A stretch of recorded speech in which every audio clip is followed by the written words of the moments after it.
الله.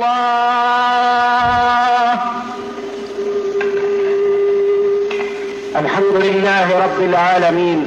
تنوبة الله تعالى مي دانفا ماي يا رب يا انتكي على يا رب اجعل في أسماعنا نورا يا انتكي على انغت لولا منو إكا نورك على وفي أبصارنا نور. يا الله anga nyana yeli ika noroke ala ومن فوقنا نورا ومن تحتنا نورا. ya antigi ala on sanfela ika ke noroye on dugumala ika ke noroye وعن أيماننا نورا وعن شمائلنا نورا. ya allah anga kini enfant ika ke noroye anga numa enfant ika ke noroye ومن أمامنا نورا ومن ورائنا نورا ya antigi ala anya fela iko ke noroye an ko fela iko ke noroye جعلنا نورا. masa ika an ke noroye ya allah فرج الكروب masa geleya wuli واستر العيوب masa anga lebu ika sutura واغفر الذنوب. masa anga junubu ika yafa يا علام الغيوب. ko dogolew do baga masa وأشهد أن لا إله إلا الله هو أرأف بنا من أمهاتنا. besere aka fo ma fo ste fona kera allah ta'ala kelen peye ale de be hine auna kateme hali an bauka دخل النبي صلى الله عليه وسلم ليزور شابا مريضا. ala kira neman kisi bama adona ko abeta kamalini do fo min bananen kundo ko abeta abana bato fo فوجد المرض قد برح به حتى كاد لا يظهر من فراشه. atara soro kamalini bana ya bande fo apasa ko jugo atenyine ka ye yere dlan sanfe bana ya ban dlan sanfe فسأله المصطفى aywa allah ta'ala ka suganti join aye bana bato nyininga يا غلام ako kamalini ألا تدعو الله yala ete allah ta'ala wele wa ألا تدعو الله يا غلام. ete ala wele wa ya kamalini فقال الغلام نعم يا رسول الله أدعوه. aywa kamalini ko awo ya allah ta'ala ka chide mbe ala wele dere فقال الحبيب المصطفى فماذا تقول في دعائي. allah ta'ala kanu bain allah ta'ala ka suganti join ayi kan to kamalini ma otmana ebe munde fo ika duwa wula فقال الغلام يا رسول الله kamalini kanto ya allah ta'ala ka chide أدعو الله وأقول يا رب nebe allah ta'ala wele ne ba fo de yantigi ala إن كنت معذبي بشيء في الآخرة فعجله لي في الدنيا. tigi ala na ya soro ibina lajaba min sene ma lakhara ba nyini fe ika teliya majiyen kono ya لا إله إلا الله. ma fo stefana kera alay لا إله إلا الله. ma fo stefana kera allah ta'ala بأي شيء تدعو الله يا غلام. ako kamaleni ibe allah ta'ala wele ni jumede ye قال الغلام يا رسول الله أدعو الله وأقول kamaleni ko ya allah ta'ala ka chide nebe allah ta'ala wele ne ba fo alamade يا رب إن كنت معذبي بشيء في الآخرة فعجله لي في الدنيا. ne ba fo ala de ala na soro ibina la jabani min ye lakhara ika teliya ka se majiyen kono ya فقال له الرؤوف الرحيم محمد يا غلام إنك لا تطيق عذاب الآخرة. hine nogon tigi hine gelen tigi muhammad allah ta'ala ka chide ako kamaleni lakhara la jaba ite sa koro هل لا دعوت الله قائلا ربنا آتنا في الدنيا حسنة وفي الآخرة حسنة وقنا عذاب النار. i kun tɛ se ka ala wele wa k'a fɔ y'an tigi ala i ka dili kɛ anw ma diɲɛ na ɲuman na i ka dili kɛ anw ma lahara ɲuman la i k'an kisi tasuma ɲangata ma kamalennin i kun tɛ se ka ala wele n'o ye wa اسأل الله العافية a ye ala taala deli lafiya de la a kana ɲangata ɲini ala fɛ اسأل الله العافية a ye ala taala deli lafiya de la بك أستجير ne bɛ tangali ɲini kɛ e masa de fɛ بك أستجير n bɛ tangali ɲini kɛ e masa de fɛ يا رب y'an tigi allah يا رب y'an tigi allah بك أستجير ومن يجير سواك ne bɛ tangali ɲini kɛ e ala de fɛ jɔn de bɛ se ka maa tanga ni e ala tɛ dɛ o tɛ yen dɛ بك أستجير n bɛ tangali ɲini kɛ ni e ala de ye ومن يجير سواك jɔn de bɛ se ka maa tanga k'a kisi ni e ala tɛ dɛ ومن يجير سواك فرحا ضعيفا يحتمي بحماك jɔn de bɛ se ka maa tanga k'a kisi ni e ala tɛ dɛ hinɛ jɔn laafulen na jɔn laafulen min a kɛn bɛ ka taa kalifa don i ka sisan kɔnɔ بك أستجير n bɛ tangali ɲini kɛ ni e alahu taala de ye ومن يجير سواك jɔn de bɛ se ka mɔgɔw tanga de ni e alahu taala tɛ dɛ o tɛ yen من يجير سواك jɔn de bɛ se ka mɔgɔw tanga ni e ala tɛ بك أستجير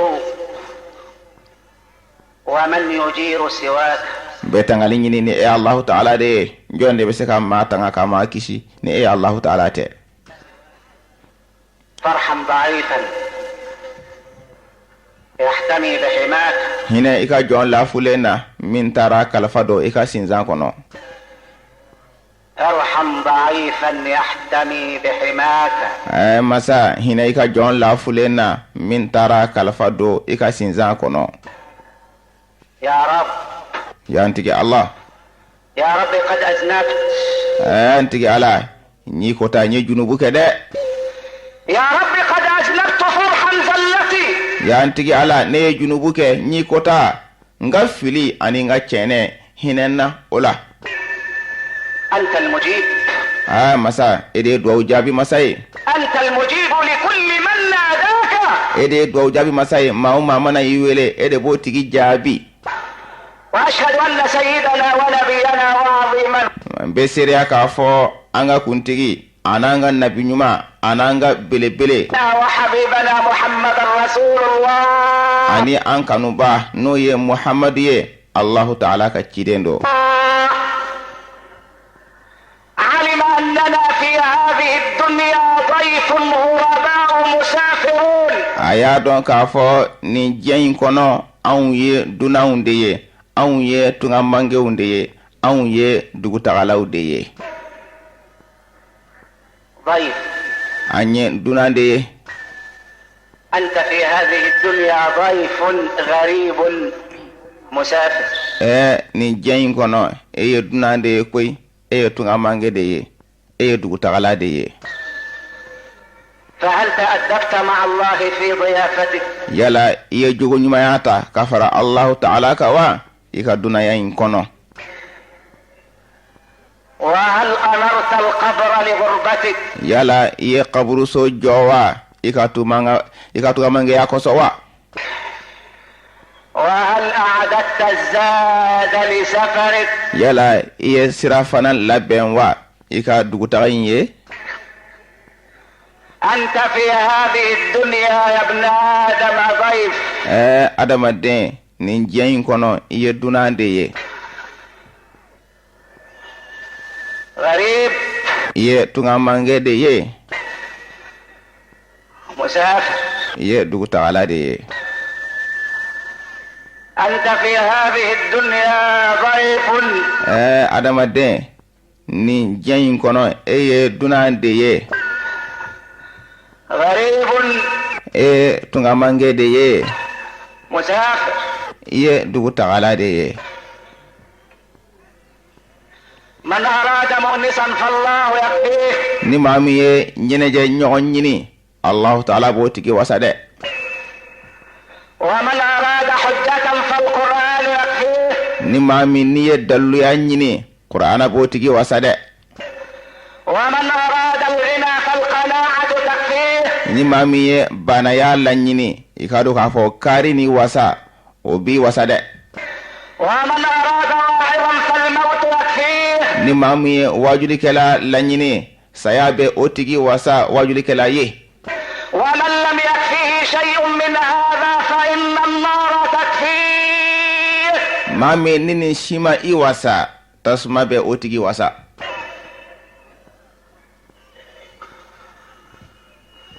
يا ضيف. duna e ko do. يا غريب. tunga mange e de ko do. يا مسافر. dugu tagala e de ko do. يا مسافر. dugu tagala e de ko do.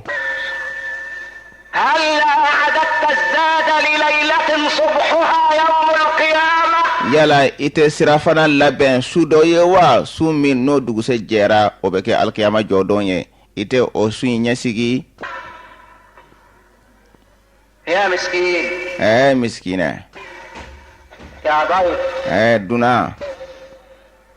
يا غريب. tunga mange. يا مسافر. dugu tagala e de ko do. هل أعددت الزاد لليلة صبحها يوم القيامة؟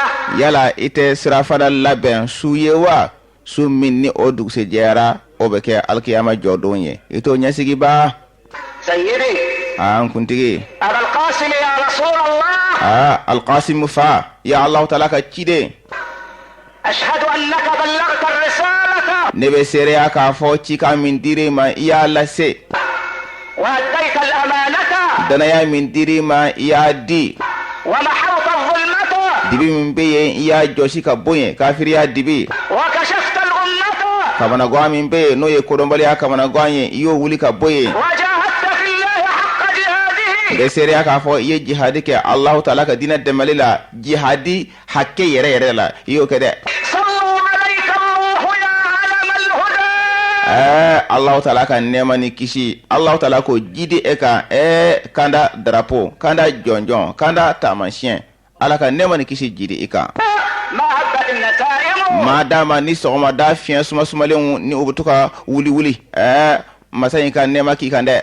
وما ناحت على الأيك الحمائم. maadama ni tuganu fana ayiwa tu sanfɛla fɛ n'u bɛ kasi ka mankan bɔ ala ka hinɛ i la ala ka nɛɛma kɛ i ye ani kisi. أما بعد فيا حماة الإسلام وحراس العقيدة. min bɛ nin kɔfɛ sa ya silamɛya tangabagaw ya aqida dusukunnasiri ayiwa kɔlɔsilibaw aw de ko don.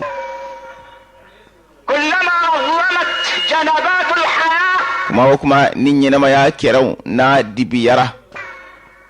وادلهمت خطوبها. kuma o kuma ni a ko gɛlɛnw n'u sɛbɛkɔrɔ gɛlɛyara. لا أجد ملجأ من الله إلا إلى الله. n tɛ sɛmɛ yɔrɔ sɔrɔ fiyewu ka bɔ Allahu taala ma fo ka taa Allahu taala kelen pe de ma. ومع الدرس 39 والمئتين. ayiwa a ka fara an ka walanda ayiwa 39 ka fara 200 kan. أطير بحضراتكم إلى جناب أستاذ الإنسانية الأكبر. n bɛ pan n'anw ye ka taa adamadenya karamɔgɔba n'o ye alakira Muhamadi ye ka taa ale kɛrɛfɛ. وقائد المسلمين الأعظم. ani silamɛw ka dajuru samaba belebele n'o ye alakira Muhamadi ye n b'aw sama ka taa ale de ma. صاحب الرسالة العصماء سيدنا min ye cikan kɔrɔtalen cikan saniyalen tigi. محمد صلى الله عليه وسلم. ayiwa n'o ye an ka kuntigi ye n'o ye Muhamadi ye Allahu taala ka nɛɛma ni kisi jidi a kan. فتعالوا. a ye na koyi. تعالوا. a ye na. نقضي هذه اللحظات. an ka nin ɲɛkami waati in latɛmɛ. نقضي هذه اللحظات المباركة مع الجناب الكريم. ayiwa an ka nin ɲɛkami waati in latɛmɛ ka fara ayiwa maa ɲumanba in ka fara maaba in ayiwa ale kɛrɛfɛ la إنني أقدم لحضراتكم اليوم نماذج من صور المعاملات التي كان عليها الرسول وصحبه. bi ne bɛ ɲɛsini kɛ aw ma misaliya damadɔ la kabini baara ɲɔgɔnya la baara ɲɔgɔnya min ni kiden alakira Muhammad sallallahu alaihi wa alihi wasallam a kun bɛ min kan a n'a ka sahabaw olu ka baara ɲɔgɔnya o misaliya damadɔ n bɛna o de da o tulo kan. أرفع الستار أولا عن رسول الله. ayiwa n bɛ sutura walama rido n bɔ yen fɔlɔ ka bɔ alakira kan Ala Taala ka ciden. وهو يبين لنا صورة من صور المعاملات. ayiwa k'a sɔrɔ a bɛ ka bangeni kɛ anw ye sawuraya dɔ la misaliya dɔ la kabini baara ɲɔgɔnya sawuraya ni a misaliyaw la. مع الناس إذا جهلوا كان هو الحليم. ayiwa baara ɲɔgɔnya ka fara mɔgɔw kan ni mɔgɔw n'u kodɔnbaliyara ni mɔgɔw n'u jahiliyara ale de ye muɲuba ye sallallahu alaihi wa alihi wa sallam. وهو الذي قال في حديثه كاد الحليم أن يكون نبيا. ale alakira de y'a fɔ a ka hadisa la maa muɲunen a surunyana a ka kɛ nabi ɲuman ye koyi. معشر الإخوة الأعزاء. ne balimaw minnu ye maabaw ye. المشهد الآن أمامي. filɛli yɔrɔ in o filɛli kɔrɔ koyi. عبارة عن جلوس الحبيب المصطفى بين أصحابه. ayiwa o ɲɛfɔli ye min ye alakira sallallahu alaihi wa alihi wa sallam Ala Taala ka sugantili jɔn a sigilen bɛ a ka sahabaw cɛla. يحيطون به كما يحيط السوار بالمعصم. ayiwa sahabaw kɛlen bɛ k'a kori i n'a fɔ bololanɛgɛ bɛ bolo kori cogo min na. أو كما يحيط الجنود بالعدم. walama a bɛ i n'a fɔ kɛlɛkɛdenw n'o ye sɔrɔdasiw ye u bɛ jɔnjɔn walama darapo u b'a kori cogo min na o ɲɔgɔnna. النجوم بالقمر. walama a bɛ i n'a fɔ lolow kɛlen bɛ ka kalo kori cogo min na i n'a fɔ o ɲɔgɔnna. ويدخل أعرابي على رسول الله. wala badiyadugu arabu dɔ bɛ sin ka don alakira kan. والأعراب قوم غلاظ الأكباد. ayiwa badiyadugu arabu du ye maa minnu ye o biɲɛ ka girin جفاة الطباع. o ka tabiya ka gɛlɛn قساة القلوب. o dusukun jalen do. الأعرابي يدخل على رسول الله ويأخذ بمجامع ثوبه. o ko nin badiyadugu arabu in sina ka don alakira ka sallallahu alaihi wa alihi wa sallam ka alakira ka fini kancɛ a kan. ويقول له يا محمد badiyadugu arabu in sina k'i kanto a ko ya Muhammad. أعطني من مال الله فليس المال مالك ولا مال أمك ولا مال أبيك. a ko alakira ma ya Muhammad n sɔn ala ka nafolo la nafolo in e ta tɛ nafolo in i ba ta tɛ nafolo in i fa ta tɛ n sɔn. فبأي شيء يقابل الرسول هذا الجفاء؟ ni ladabu baliya in ciden in bɛ nin kun bɛ ɲɔgɔnya cogo di. بابتسامة أرق من النسيم وأنظر من صبر. ayiwa a y'a kun bɛ ɲɔgɔnya ni yɛlɛmisɛnnin de ani muɲamuɲa min n'a ka magan ka tɛmɛ sɔgɔmada fiɲɛ sumalen kan. الروض الوسيم. a ka magan ka tɛmɛ nakɔ foro fiɲɛ sumalen kan. يقابل هذا الجفاء وتلك الغلظة. ayiwa nin ladabuya baliya in a ye nin kun bɛ ɲɔgɔnya nin ko gɛlɛntigiya in a y'o kun bɛ ɲɔgɔnya. وهاتيك الفظاظة. ayiwa nin dusukun ayiwa jalenya in nin gɛlɛya in alakira ye nin bɛɛ lajɛlen kun bɛ ɲɔgɔnya. ابتسامة تملأ الوجه الكريم. ni yɛlɛmisɛnnin ye ni muɲamuɲali ye n'a bɛ ka a ɲɛda barakama in a ɲɛda ɲuman in a ɲɛda nɔrɔma in k'o fa ni yɛlɛmisɛnnin muɲamuɲa ye. الذي يفيض نورا وإشراقا. min ni ɲɛda min n'a bɛ bɔn ni nɔrɔ ye a bɛ bɔn ni yelekuliya ye. جلالا وكمالا. ayiwa a bɛ fa ni bonya ye ani dafa. جمالا وبهاء. ayiwa ani cɛɲa ani jelimandiya حسنا وسناء. ani nɔrɔ ani kɔrɔta o bɛ ɲɛda min na kɔni. محمد. Muhammad de ko don. الذي طالما اهتزت له أعواد المنابر. Muhammad min ayiwa minbaru o yiriw bɛ yɛrɛ n'a tɔgɔ ye kuma caman. وصل رنينه إلى أعماق القلوب. ni awa mimbaru kutuba kan ni abedo fo dusukun dana o Muhammad o de kodo محمد الذي ما من يوم يصبح aywa Muhammad de kodo Muhammad mi don shite ko dugu sebe je إلا ويتردد اسمه ملايين المرات على ملايين الشفاه fo atoko kataka segi 100 million chama dawulo million chama ka je dongodo o Muhammad de kodo sallallahu alayhi wa alihi wa sallam Muhammad de kodo Muhammad de kodo الذي قال له ربه Muhammad mi amadi yikanto ama وعزتي وجلالي ala ko nyen kalinga bonyala nyen kalinga korotala لو سلكوا إلي كل طريق ni mo dona kana ne ma siratige kilingen na bela jelena واستفتحوا علي كل باب no tara nyini ne fe ngada kilingen na bela jelen yele فتحت لهم حتى يأتوا خلفك nte o dan shi yele fukana e Muhammad de ko fede ya Muhammad fukana e de ko fe fukana ni e ka sira de ye no te nte da yele uye no te ntu bismillah sira shika يا محمد ya Muhammad أعطني من مال الله bari adugo arabu yi kanto ako ya Muhammad nson alaka na forola ليس المال مالك ko na foro inte etaye koi ولا مال أمك ibata te ولا مال أبيك ifa ere tate koi nson bari adugo arabu yi ni defo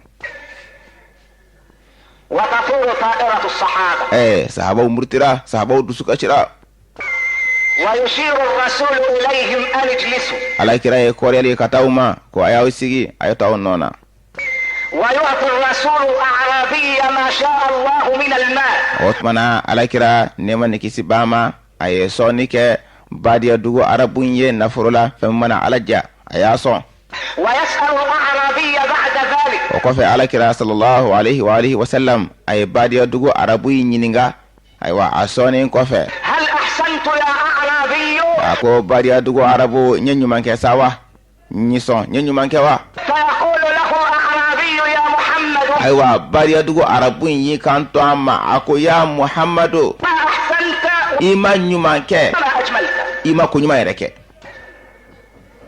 لا إله إلا الله ما فستيفو على لا إله إلا الله ما فستيفو الله تعالى لا إله إلا الله يا رسول الله ما فستيفو نكر الله تعالى الله تعالى كتشيدي هل أحسنت يا أعرابي أكو يا بادي أدوغو عربو نينيو مانكي ساوا يقول الأعرابي bari adugo arabu in bi kanto ama ما أحسنت ima nyuma yake وما أجملت ima ko nyuma ke ولا جزاك الله عني خيرا ko ala yere kana esara ni here efio kabonema ولو كان غير محمد لأخرج قلم التوقيعات na ya soro nin fitirin wale yayin ani nin kuma juguin ni kun fora mo wore de ma mente Muhammadur Rasulullah ye abisingi tiri aka signetiri wa biki abisingetiri ke ni biki mi akumbi tiri aka bo وأصدر قرارا باعتقال هذا الأعرابي مدى الحياة akuna decision ta ko ainin bari adugo arabu aya datu kasola ashibe ni ma were kundo mente Muhammadur Rasulullah ye o kuna o sinye dere بل أمر بدفنه في صحراء العباسية o kunta bokoi akumbe ya mariya ke ay cey mine ay ta shudo Abbasiya Sahara kono ولا يأكل جسمه إلا البوم والغربان ayata ablay sa ayta shubla Abbasiya Sahara ka fo ita shudu fo gingin ani gangaw ayata diuruma ka sogodu ashuko ni بل أمر بتعليقه في السجن الحربي ni kun fora ni fitir wala yan ani ni kuma juguin ni kun kera mo wala de la mente Muhammadur Rasulullah ye akumbe ya mariya ke ayta na ye kele kele ka kasula إلى أسفل ورجلاه إلى أعلى abafo ayatura kun ka sen yele sanfɛ ka kun turu duguma kele kele ka kaso kono ni ma wɛrɛ kun do mente Muhammadur Rasulullah ye o kun no kedere بل بل أصدر أمره بأن تطفى أعقاب السجائر في مواضعه الحساسة. o kun t'a bɔ koyi ni nin kuma jugu in ani nin fitirin waleya ye ni nin kun kɛra mɔgɔ wɛrɛ la min tɛ muhamadu rasulullah ye a kun b'a fɔ u ka sigirɛti tasuma ko ka o faga a farisogo yɔrɔ sɔmimaw ka wa tasuma ma da o ka fɔ ka taa faga a kun b'o kɛ koyi. بل أصدر قراره أن يوضع تحت دش كهربائي. ni nin kun kɛra maa wɛrɛ de la nin fitirin waleya in ani nin kuma jugu in min tɛ muhamadu rasulullah ye a kun n'a fɔ a y'a minɛ a y'a bila dusi kɔrɔ min ye kuran dusilama ye a ka kuran bila a la a kun b'o kɛ ni maa wɛrɛ kun don min tɛ muhamadu rasulullah ye nin fitirin waleya ba in ani nin kuma jugu ba in.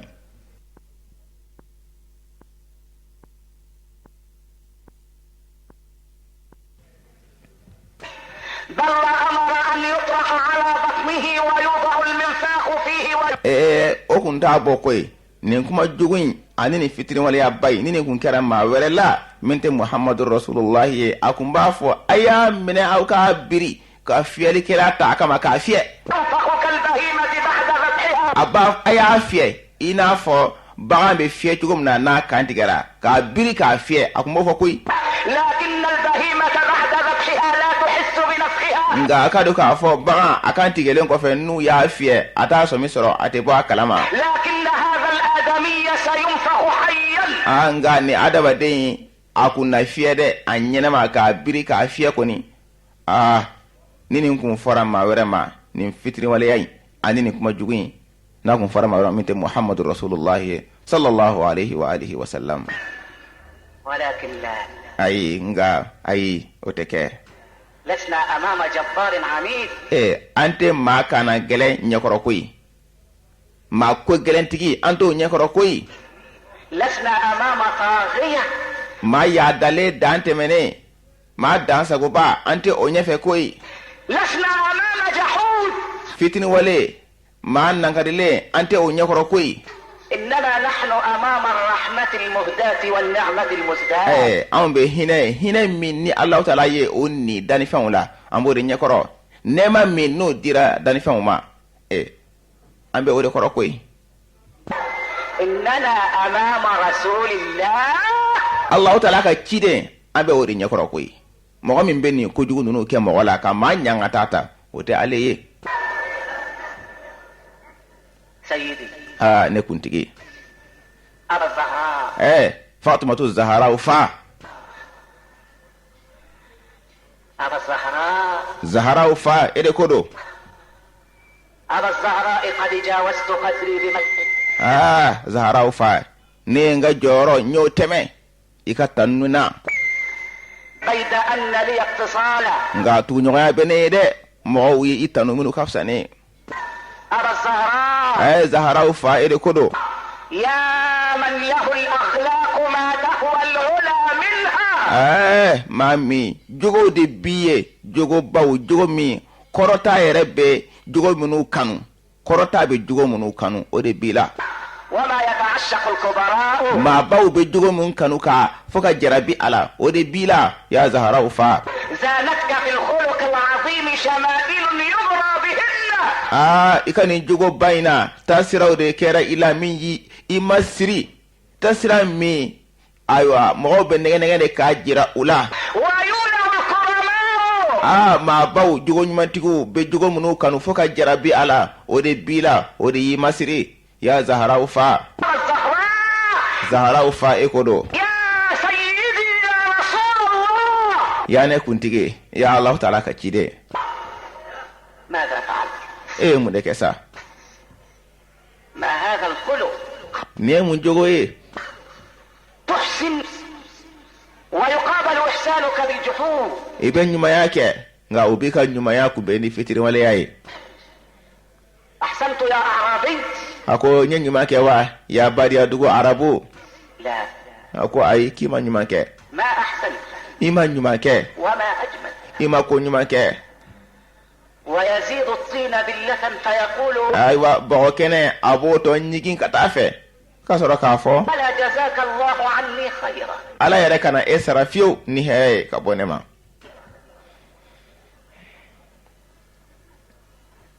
ما هذا. nin ye mun ye. ni munye ويأخذه الرسول بيده إلى بيته الكريم. aywa Allah ta'ala ka cire ay bariya dugu arabu yimine abulula katana ye akasoni mabaina يأخذ الأعرابي إلى بيته هو بيت محمد. ay bariya dugu arabu yimine abulula katana ye akaso Muhammad kaso kodo ليصفي الحساب في هدوء أشد من هدوء ضوء القمر عندما يصافح أمواج البحر العاتية. mun koso kun akata o nyenebo ani bariya dugu arabu yinche madala ani sumayala min ka gele kateme kalo yele mana jigi bawo dantemenenka o aywa o madale me chugo minna o magayale me chugo minna kateme oka إنه يأخذه بعيدا عن أصحابه aya mine katana ye ka yorma jenya aka sahaba wala حتى يكون الحديث بينهما عذبا فراتا سلسبيلا. fo mun koso baro nyoya uni nyonche aka ke baro nyoya dumaye aka ke baro nyoya min ka min sumalendo na mini kadi دائغا للشاربين. minni aywa amini kadi aka timi min bagawiye ويطعمه ay bari adugu ya arabu ayala duguni aka so ويزيد في عطائه ay do fara aka sonika ثم يسأله o ko fe ay bari adugu arabu nyininga بينه وبينه هل aywa ada yere ke kuni wato mo goto otti aya nyininga أحسنت يا أعرابي؟ ako bari adugu arabu nyenyuma ke sawa فيبتسم الأعرابي ويقول أحسنت. wala bari adugu arabu amunya na ay yele misenike wala ko وأجملت ko iye nyuma ke iye ko nyuma ke وجزاك الله عني وعن عشيرتي خيرا يا رسول الله. Allah ta'ala ki sara ni here ka bonema ani ka bonga faso jamama ya Allah ta'ala ka kide أرأيت إلى حسن الخلق كيف يصنع من الماء الملح الأجاج ماء عذبا فراتا. ya isawa jugo nyuma ba jugo minna ji ko ma no be yelama jugo minna ko ke ji dumaye mimmi ni kadi ka ko ji yelama ka ke ji dumaye jugo nyuma sawabi ala ayo ya sawa. أرأيت إلى الحلم كيف يصير ظلمات الليل إلى نور ساطع. aya isawa munyuni sabari su dibi fin abo yelama jugo minna ko ke noro ye noro min nabi yele kuwa. أرأيت إلى الإنسانية الكاملة والمثل الأعلى. ya isawa adamadenya korotale ani adamadenya dafale o misaliya nyuma amu yesawa. كيف استطاع أن يجعل من الليمونة الملحة شرابا حلوا لذيذا. togo minna lemburuji kumune koma jogo nyuma ni munyuni sabari seraka o yelama togo minna ko ke min fenye min katimi nakadi. إنه محمد. oye Muhammad de إنه محمد. oye Muhammad de koy sallallahu alaihi wa alihi wa sallam. وإذا عفوت فقادرا ومقدرا لا يستهين بعفوك الجهلاء. Muhammad kodo ni ya fara ibe ya fa kasoro sebiye ibe ya fa kasoro se dira ima wa ika ya fa hali kodo mbalu ni jahilu ute jon alafiyo. وإذا رحمت فأنت أم أو أب. ni hinana ibe ke faye ibe ke baye ya Rasulullah. هذان في الدنيا هم الرحماء. jien kono ni flare hine bawye koy fani ba alakira ibe ko nyona ye ibe hina iko fa ibe hina iko ba. وإذا خطبت فللمنابر هزة ni ye khutuba fana ke ikado ka fo mimbaru fube yere ikoro الندية وللقلوب بكاء. amanga be duru dusukun fana be kashi ni ka khutuba kera ya Rasulullah ya Allah ta'ala ka cire. وإذا أخذت العهد وأعطيته ni ye lahidu di wala ma ni ye lahidu mine فجميع عهدك ذمة ووفاء. ika lahidu belajelen o ye lahidu ye o belajelen o ye dafali de koy. وإذا غضبت فإنما هي غضبة للحق ni dimina fana o dimi o be ke nyede koso لا غزل ولا شحناء. ateke ni konnan juguya ye ateke ni besengoni ya ye. يا من له عز الشفاعة وحده. Muhammad mi sunandoni bonya be ikelen pe de bolo de sunandoni dira edema alkiyama do sunandoni be ede bolo ikeli. الله ntigi ala الله ntigi ala الله. Allah يا من له عز الشفاعة وحده. ay Muhammad emi surandoni bonya be ediye ikele وهو المنزه. nga ale yɛrɛ ma saniyalen ye a jogo saniyalen do. ما له شفعاء. sunadoniba tɛ ale yɛrɛ la dɛ, maa tɛ sunadoni kɛ ale ye dɛ, sunadoni bonya dilen bɛ ale kelen de ma. عرش القيامة، عرش القيامة أنت تحت لوائه. alqiyama jɔdon larusi o drapeau n'o jɔnjɔn ale kɛra e de bɛ o kɔrɔ koyi. الحوض أنت حياله السقاء. kɔ n'o ye alikawusara kɔ ye minikɛla o yɔrɔ la o ye e de ye koyi, e de bɛ mɔgɔw la min alikawusara kɔ la. معشر السادة، y'an ka kuntigi jama. وأنتقل من عصر النبوة المشرق o tuma na n bɛ yɛlɛma sa nin waati na n bɛ kuma yɛlɛma ka bɔ nabiɲumanya waati la, nabiɲumanya waati min n'a yelen bi ka kɛbɛn ka jɛya الزاهر min إلى ka sanu. عصر الخلافة الصديقية. n bɛ na khalifaya waati la n'o ye ɲɛtigiba as-siddiqul ajal abubakar siddiq a ka khalifaya waati n bɛ yɛlɛma ka n'a ye. ألتقي مع الخليفة الأول ne ni nɔrɔbila fɔlɔ khalifa fɔlɔ n'o bɛ ɲɔgɔn kun bɛ ɲɔgɔn ya, والنائب الأول ani nɔrɔbila fɔlɔ والصديق الأول ani teri fɔlɔ والصديق ani ɲɛtigiba أبي بكر رضوان الله تعالى عليه. abubakar de ko don Allahu ta'ala ka diɲɛ a n'a ka hinɛ bɛ a kan. ألتقي معه في خلافته. n bɛɛ kun bɛ ɲɔgɔn ya ni ɲɛtigiba ye abubakar siddiq a ka khalifaya waati la. ماذا؟ jumɛn don?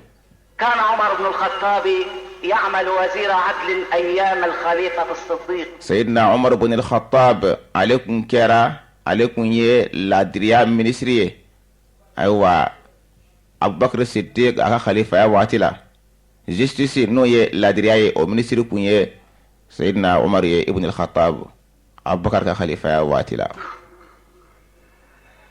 وخرج عمر يبحث عن عمل يقربه إلى الله. wala ko umar bɔra a bɛ ka baara ɲini, baara min n'o b'a surunya ka taa Allahu ta'ala ma. ويضع في صندوق التوفير مالا ينفعه. ayiwa a ka wagande a bɛna taa nafolo bila ala kabini ɲuman la kɔni min b'a nafa. يوم لا ينفع مال ولا بنون إلا من أتى الله بقلب سليم. don min na nafolo tɛ maa nafa, denw tɛ maa nafa, fo ni maa min nana Allahu ta'ala ma ni dusukun ye min ye dusukun kisilen ye. ويحفر عمر على خيمة في ضاحية من ضواحي المدينة. o la umar a bɛ taa bɔ ayiwa bugusoni dɔ kan dafɛla la kabini madina dafɛlaw la, a taara bɔ bugusoni dɔ kan yen. ويستأذن في الدخول. o la a ye jɛ ɲini kɛ mɔgɔ sa a ka se ka don bugusoni in kɔnɔ. فيؤذن له. jɛn dira a ma ko a ka don. فيجد سيدة عجوزا a عمياء. taara kuntigimuso dɔ sɔrɔ, muso min n'a kɔrɔla musokɔrɔba, a ɲɛ fiyɛnen bɛ, a tɛ yeli kɛ. تنام في تلك الخيمة. o de dalen bɛ o buguso in kɔnɔ koyi, musokɔrɔba kɔrɔlenba, a ɲɛ tɛ ko la. ويسألها من الذي يقوم على خدمتك فتقول لا أحد. a ye musokɔrɔba ɲininka, jɔn de bɛ ka baara k'i ye? musokɔrɔba ko ko maa si, mɔgɔ si. فيقول لها عملاق الإسلام. silamɛya belebele, silamɛya ka dan kelen, Seydina Umar a y'i kanto musokɔrɔba in ma. musokɔrɔba ayiwa n'a tɛ yeli kɛ, a si kɔrɔla, a kanto a ma. سأقوم على خدمتك ولا تخبري أحدا. a ko musokɔrɔba, ne bɛna baara k'i ye nka kana fɔ mɔgɔ si ye dɛ, ne bɛna baara k'i ye k'i ka baaraw kɛ. ويأتي عمر في الصباح dugu jɛlen Seydina Umar nana. فيكنس خيمة العجوز العمياء musokɔrɔba min n'a a ɲɛ tɛ ko la, o ka buguso in Seydina Umar nana a furan, ويرشها ayiwa ka a funfun ji la, ويحضر لها طعام الإفطار. ayiwa ka na ni a ka daraka ye ka n'o bila a kɔrɔ. كذلك في الغداء والعشاء. ayiwa tilefana waati fana a nana n'a ka tilelafana ye ka na di musokɔrɔba ma. surafana waati fana a nana ni surafana ye ka na di musokɔrɔba ma. وذات يوم دخل عمر الخيمة قبل أن تبرز الغزالة من خدرها. don dɔ la Seydina Umar nana don musokɔrɔba ka buguso kɔnɔ, o kɛra sɔgɔma joona. o y'a sɔrɔ sinɛniw ma wuli fɔlɔ ka b'u ka so kɔnɔ fɔlɔ. وقبل أن تشرق الشمس بنور ربها. o y'a sɔrɔ tile yɛrɛ a ma jɛya fɔlɔ n'a ma ka nɔrɔ ye, sɔgɔma joona. Umar taara k'a bɛ taa musokɔrɔba ka baara kɛ ka taa musokɔrɔba ka dumuni di a ma. فوجد في الخيمة طعاما وقد كنست ورشت. a taara sɔrɔ dumuni bɛ yen wa dɔ y'a ka so furan dɔ ye a fɔ ayiwa a funfun ji la fana a y'a sɔrɔ dɔ y'ale kɔ k'o bɛ kɛ. فيسألها. a ye musokɔrɔba ɲininka. يسأل العجوز العمياء. musokɔrɔba min n'a ɲɛ tɛ ko la a y'o de ɲininka. من هذا الذي جاء قبلي؟ ko nin ye jɔn de ye min nana ka kɔn ne ɲɛ jɔn de ye ne kɔn nin na. فتقول له رجل أخبرني ألا أخبر أحدا عنه. musokɔrɔba ko cɛ dɔ de ye nin kɛ cɛ min fana ko ne kana fɔ maa si ye.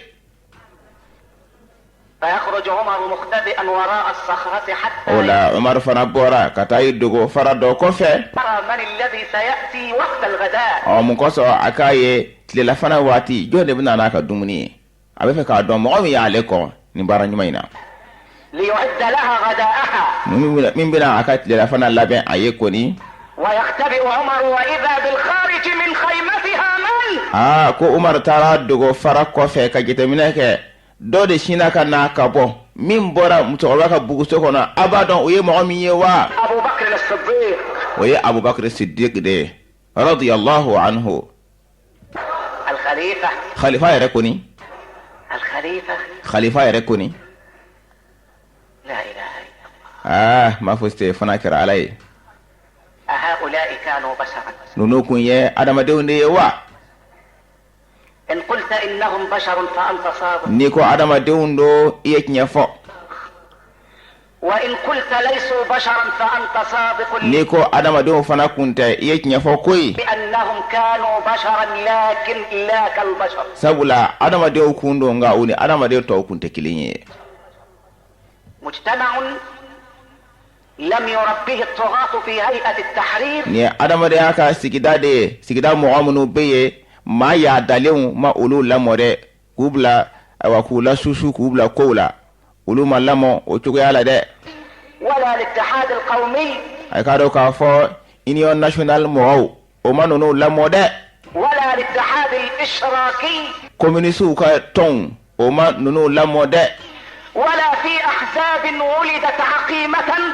ninnu ma lamɔ partiw la parti minnu o kɔnama de bangena o partiw o mɔgɔw ma ninnu lamɔ dɛ. انما تربوا اين؟ ninnu labɔna yɔrɔ jumɛn de sa u lamɔna yɔrɔ min. في بيوت اذن الله ان ترفع ويذكر فيها اسمه. u lamɔna sow de la Alahu Taala ye yamariya kɛ ko ka so min kɔrɔta k'ale Alahu Taala tɔgɔ fɔ o la u lamɔna o sow de kɔnɔ. ويذكر فيها اسمه. ayiwa ale Alahu Taala tɔgɔ bɛ fɔ so minnu kɔnɔ kɔni ninnu lamɔna yen de. يسبح له فيها بالغدو والآصال رجال. cɛw de bɛ yen minnu bɛ subahanallahi fɔ kɛ Alahu Taala ye u bɛ Alahu Taala bato k'a saniya cɛ minnu sɔgɔmada ani wula u bɛ Alahu Taala saniya k'a bato. رجال cɛw de do. لا تلهيهم تجارة ولا بيع عن ذكر الله. jago ani sanni ni feere o tɛ olu sugula abada ka bɔ Alahu Taala kosumali ma. عن ذكر الله. ka bɔ Alahu Taala kosumali ma. وإقام الصلاة. a t'u sugula ka bɔ seli jɔli ma. وإيتاء الزكاة. a t'u sugula ka bɔ jaka dili ma. يخافون يوما. o bɛ siran don de ɲɛ. يخافون يوما. o bɛ siran don de ɲɛ. يوما. don min. محاكم الدنيا ستنقضي والقاضي سيموت. a ka dɔn k'a fɔ diɲɛ tribunaliw bɛna ban juge yɛrɛ bɛna sa. محاكم الدنيا سواء كانت عسكرية. a ka dɔn k'a fɔ diɲɛ tribunaliw a kɛra ayiwa kɛlɛkɛlaw ka tribunaliw ye wa. أم مدنية. walama a kɛra civiliw ka tribunaliw ye wa. ستنقضي o bɛna ban koyi. والقاضي نفسه سيموت. juge yɛrɛ bɛna sa. واسألوا التاريخ عن جمال سالم وفؤاد الدجوي. a ye tarikhu ɲininka a ye histoire ɲininka Jamal Salim Fuad Dejoué a ye ɲininkali kɛ ninnu na ninnu kiiritigɛlabaw minnu ye kiiribaw kɛ a ye tarikhu ɲininka olu ka kibaruya la. بينهما الآن تحت ko yala k'u bɛ yɔrɔ jumɛn Jamal Salim bɛ min Fuad Dejoué a bɛ min sisan. أطباق الثرى. o bɛ dugukolo bili jukɔrɔ. جسدا آمدا. o kɛra farisogo sumalen madalen ye. ورفاتا o سحيقا. kɛra kolo kɔrɔ ye. صعيدا o جرزا. kɛra dugukolo jalan ye. محبوسان بين يدي الله. o datugulen bɛ k'u hubusi Alahu Taala ɲɛkɔrɔ. لا يملكان لأنفسهما إفراجا u tɛ se ka u yɛrɛ labɔ o la, ولا يملكان لأنفسهما انحتاقا u tɛ se ka u yɛrɛ kan hɔrɔnya ka bɔ nin na. لأن الذي احتقلهما هو الذي بيده الأمر كله. Sabula masa min y'u minɛ k'o datugu ye ko bɛɛ lajɛlen bɛ masa min bolo, u bɛ o de bolo. Jamal Salim Fuadu Dejoye nin kiiritigɛlabaw minnu ye kiiri gɛlɛmanw kɛ, u bɛ cogo di? محاكم الدنيا ستنقضي diɲɛ tribunaliw bɛna ban, والقاضي نفسه سيموت. juge kiiritigɛla yɛrɛ bɛna sa, ولكن اعلموا يا قضاة الأرض dugukolo kiiritigɛlaw juge aw ko don a y'a dɔn.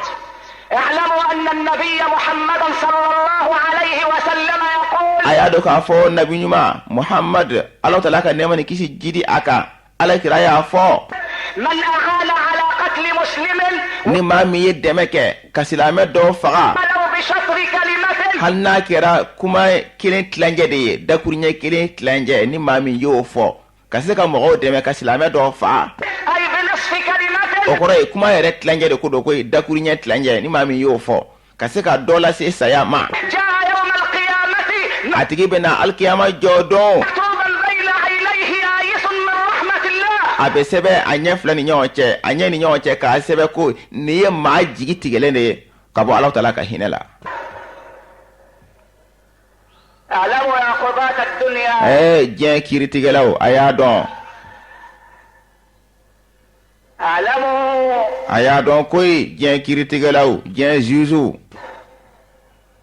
أن النبي k'a fɔ nabi ɲuman صلى الله عليه وسلم nɛɛma ni kisi b'a ma, a y'a fɔ, يقول a b'a fɔ, من أعان ni maa min ye dɛmɛ kɛ على قتل مسلم ka se ka silamɛ dɔ fa, ولو بشطر كلمة hali n'a kɛra dakuruɲɛ kelen tilancɛ de ye, جاء يوم القيامة مكتوبا بين عينيه a bɛna alikiyama jɔ don, a sɛbɛnnen bɛ a ɲɛ fila ni ɲɔgɔn cɛ, آيس من رحمة الله. nin ye maa jigi tigɛlen ye ka bɔ Alahu Taala ka hinɛ la.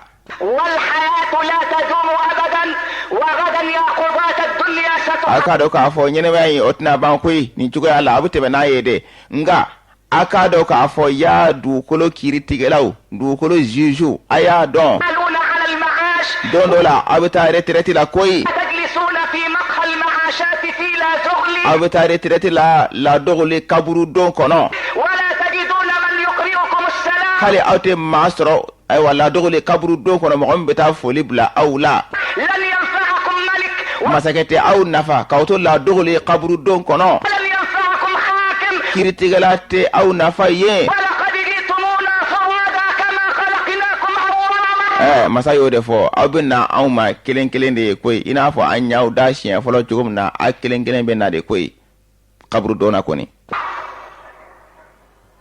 شر الناس من باع آخرته بدنياه. mɔgɔw la juguman o ye maa min ye a ka lahara feere diɲɛ kosɔn, لكن شرا منه من باع آخرته بدنيا غيره. nka maa min ka jugu o fana ye, o ye maa min ye a ka lahara feere mɔgɔ wɛrɛ ka diɲɛ na, o de ka jugu o tigi ye. شر الناس من باع آخرته بدنياه. mɔgɔw la juguman o ye maa min ye a ka lahara feere a ka diɲɛ kosɔn, لكن شرا منه من باع آخرته بدنيا غيره. nka maa min ka jugu o fana ye, o ye maa min ye a ka lahara feere maa wɛrɛ ka diɲɛ kosɔn, o de ka jugu o fana ye. يا معشر المسلمين silamɛ jama, أبو بكر يخرج من خيمة امرأة عجوز Abubakar Siddiq ne y'a bɔtɔla ye ka bɔ musokɔrɔba o ka bugusoni kɔnɔ. فيقول له عمر Umar bi kan to an ma, أنت يا خليفة رسول الله. ala kira ka nɔrɔbila, e de don, أنت e de don, أنت الذي سبقتني. e de ye ne kɔn wa Abubakar. ثم يقول عمر Wala Umar y'i kan to, ما سابقت أبا بكر إلى خير إلا سبقني. ne ma Abubakar kɔn ɲɔgɔnya ka taa hɛrɛ ko si ma fo Abubakar fa ka ne kɔn dɛ, a ye n dan bɛɛ la, ومع ذلك nka o n'a ta bɛɛ lajɛlen, الخليفة ووزير عدله Khalifa a n'a ka ladiriya minisiri يتناوبان الخدمة. o bɛ ka baara in bɔ ɲɔgɔn kɔrɔ ka baara kɛ musokɔrɔba ye. خليفة Khalifa ووزير عدله a n'a ka ayiwa ladiriya minisiri يتناوبان وبكا أبو نيون كرو استغفر الله أي بيا فني على فه بل يتنازعان أي وتك أبو نيون كرو وبكا نيون سما لا بيا فعلي كاكي يتنازعان وبكا نيون سما لا لكوي خدمة امرأة عجوز عمياء musokɔrɔba min n'a a ɲɛ tɛ ko la ka se ka baara kɛ o ye khalifa a n'a ka ladiriya minisiri bi ka ɲɔgɔn sama o nɔfɛ si tɛ k'a to si ye bɛɛ bɛ fɛ ale de k'a kɛ. لا هي حسيبة musokɔrɔba in danbetigi tɛ ولا هي نسيبة danbetigi tɛ وليس لها في الدولة ظهر ayiwa kɔ tɛ a la jamana kɔnɔ ko maa giriman don ayiwa ko ayiwa giriman de b'a la n'o de y'a to nin bɛ kɛ o si tɛ bonya tɛ a la ko bonya de b'a to nin bɛ kɛ a ye ayi o si tɛ. ومع ذلك كان أبو بكر يقول o n'a ta bɛɛ lajɛlen abubakar siddiq radiyallahu anhu wa arda a kun kɛra a b'a fɔ يا ليتني كنت شعرة في صدر رجل مؤمن ala hali ne kun ka kɛ siden kelen ye mumuni dɔ disi la hali n ka k'o ye. بعد هذا nin bɛ kɔfɛ بعد هذا أرفع الستار عن المشهد الثالث nin bɛ kɔfɛ sa o tuma na filɛli yɔrɔ sabanan n bɛ rido ta ka bɔ o fana kan عن عمر ka bɔ umar kan n bɛ rido kɔrɔta ka bɔ umar kan siɲɛ sabanan. وعندما أقول عمر فإنما أقف على ساحل بحر لا شاطئ له nin ko umar o ye ne jɔlen de ye ba de dawolo ka ba min ni bada kɛlɛ tɛ a la. إنه بحر ذاخر ba falen do تمتد أمواجه لتغسل الأرض من ayiwa min ye a bawuyo bɛɛ sama mun kɔsɔn ka se ka taa dugukolo ko ka saniya أرجاسها ka bɔ a nɔgɔw la وأدناسها ani ka bɔ a sɔfɛw la وأنجاسها ani ka bɔ a sɔfɛw la kɔni ba min n'a bɛ dugukolo saniya o de ye umar ye ibn al-khattab radiyallahu anhu. بحر إذا رأيته رأيت نعيما وملكا كبيرا ba min do ni ɲɛ dara a kan i bɛ nɛɛma de ye ka masaya ye masaya belebele. في صور i b'a ye sawuraya caman na lahalaya caman na. عديدة لكني أختار منها الآن مراعاة للمقام صورة واحدة. nga ni waati in yɛrɛ kɔsɔ sa waati kɔsɔ n bɛna a ka sawuraya kelen dɔrɔn ta waati in yɛrɛ kɔsɔ sura kelen dɔrɔn n bɛn'o ta umar la. عمر أمير المؤمنين يستأجر umar k'a sɔrɔ ale de ye mumunu ɲɛmaa ye ale de ye khalifa ye. فرسا ليقضي عليها بعض الحاجات. a ye so dɔ ta sara la mun kɔsɔn a ka se ka taa a mago dɔ dilan o so in kan a y'o so in ta sara de la. وهو الخليفة. k'a sɔrɔ ale de ye khalifa ye koyi. لا يملك فرسا يركب. so t'a bolo a bɛ yɛlɛ so min kan ale de ye khalifa ye. يستأجر فرس. a ye so dɔ minɛ sara la. ويسير في طريقه إلى حيث يريد. ayiwa a bɛ ka taama a ka sira la ka taa yɔrɔ la yɔrɔ min n'a b'o laɲini kɔni a bɛ ka taa a ka ci la so kan a ye so min ta sara de la. ورداؤه على عاتقه. o y'a sɔrɔ a ka dankana bɛ a kan na. فوقع الرداء عن عاتقه وعمر مشغول بقراءة القرآن. umar ayiwa a ka dankana binna ka bɔ a kan na nka o y'a sɔrɔ a sugudalen bɛ kuranna kalan de la. إلى أن ينبهه أحد الرعية بعدما ترك مكان الرداء الذي وقع. ayiwa fɔ a ka maramɔgɔ silamɛ dɔ de bɛ sa ayiwa a lakunu k'a fɔ a ye k'a sɔrɔ a tɛmɛna dankana in na yɔrɔ jan dankana in binna a taara yɔrɔ jan ale hakili t'o la yɛrɛ dɔ de bɛna a lakunu k'a fɔ a ye ko i ka dankana in binna koyi. فيقول له أحد الرعية يا أمير المؤمنين. ayiwa a ka maramɔgɔ dɔ silamɛw la u b'a fɔ a ye ya muminu ɲɛmɔgɔ ya umar. إن رداءك قد سقط منك على بعد. i k'a dɔn k'a fɔ i ka dankana in a binna yɔrɔ jan koyi a binna i tɛmɛna a ka yɔrɔ jan. فماذا يفعل عمر؟ umar bɛ mun kɛ sa اسمعوا ماذا يفعل. a y'a lamɛn a bɛna min kɛ. اسمعوا إلى طهارة اليدين واللسان والقلب ayiwa a y'a lajɛ bolo fila bɛ saniya cogoya min na nɛ bɛ saniya cogoya min na dusukun bɛ saniya cogoya min na والعينين والجوارح والزين. ayiwa ni farisogo bɛɛ lajɛlen bɛ saniya cogoya min na a y'a lamɛn nin kuma in fɔlen umar ye a bɛna mun kɛ. اسمعوا ينزل عن فرسه. u ko umar a sinna ka jigin ka bɔ so in kan. ويقول للرجل الذي نبهه. cɛ min y'a alakunu k'a fɔ a ye ko a ka dangana binna a y'i kanto o cɛ in ma. قف بجوار هذا الفرس. i jɔ so in kɛrɛfɛ i k'a kɔlɔsi. ورجع عمر هذه المسافة كلها. o ko Umar a ye nin furancɛ in bɛɛ lajɛlen a segira o la a bɛɛ lajɛlen ماشيا على قدميه a bɛ ka taama a sen de ka koyi a ma sɔn ka segin ni so in ye a jiginna ka bɔ so kan de ka taama a sen na وجاء بردايه a taara ka dangana ta fɔ yɔrɔ jan ka sɔrɔ ka segin ka na ولما التقى بالرجل الذي نبهه cɛ min y'a lakunu k'a fɔ a ye sa i ka dangana binna a nalen ka o kun bɛ ɲɔgɔnya so in yɔrɔ la sa cɛ in سأله الرجل سؤالين y'a ɲininka ɲininkali fila la koyi يا أمير a المؤمنين ko a ma i y'a mumunu ɲɛmɔgɔ لماذا لم ترجع راكبا هذا الفرس mun de kosɔn e ma segin k'i to so in kɔrɔ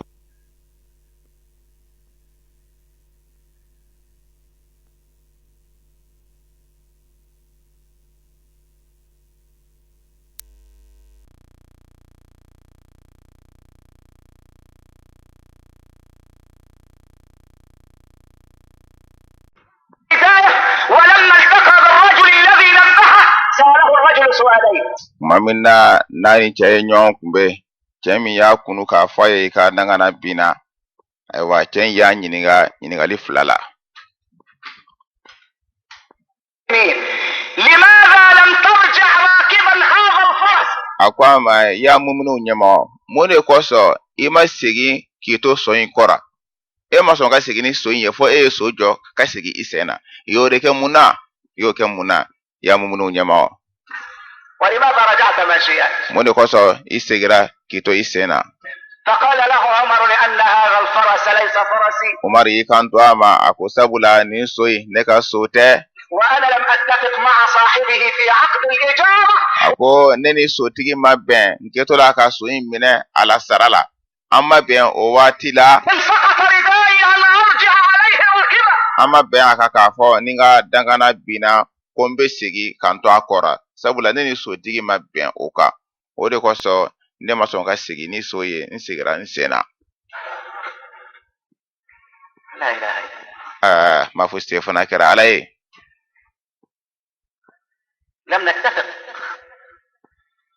لم نتفق على هذا في العقد fo sabula an ma bɛn nin ka kɔntara la ne kelen ka so minɛ a tigi fɛ ne ma nin fɔ a ye k'a fɔ ni n ka dangana binna n bɛ segin ka taa ta o de kosɔn n jiginna ka taama n sen na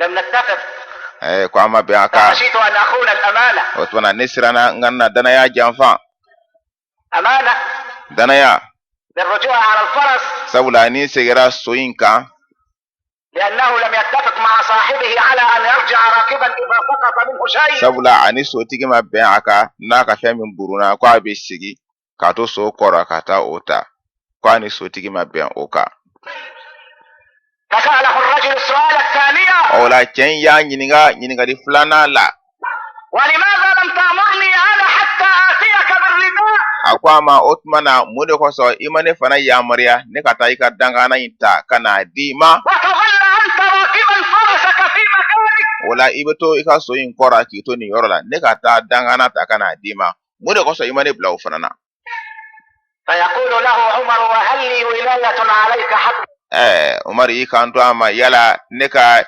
ɲɛmɔgɔya jumɛn de bɛ e kan آمرك بقضاء شيء من ni أشيائي n b'i yamaruya k'i bila i kan ka ci ɲɛnabɔ ne ka fanga jumɛn de bɛ e kan ne ka ɲɛmɔgɔya jumɛn de bɛ e kan ni n bɛ e yamaruya k'e ka ci kɛ ne ye mun bɛ ne bila o la لا إله إلا الله m'a fɔ se fana kɛra ala ye لا إله إلا الله m'a fɔ se fana kɛra ala ye هذه أخلاق الخليفة nin de ye khalifa jogo ye wa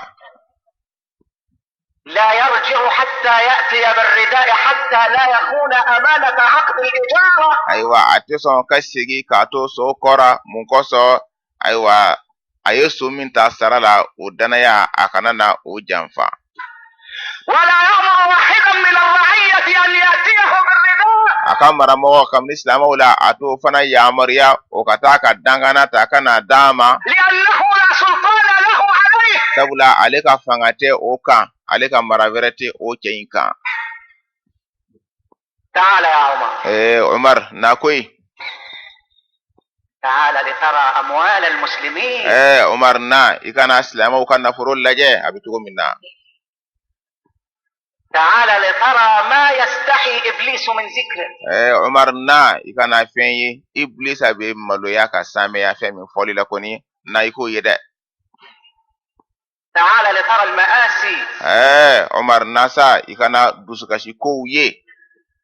تعال لترى أكل التراث أكلا لما وحب المال حبا جما. na ikana laje nyen nafuro bidu chugum na dunko jula adama do bin nafuro kanu chugum na kanu min ka gelen ko sebe Umar na ulaje de.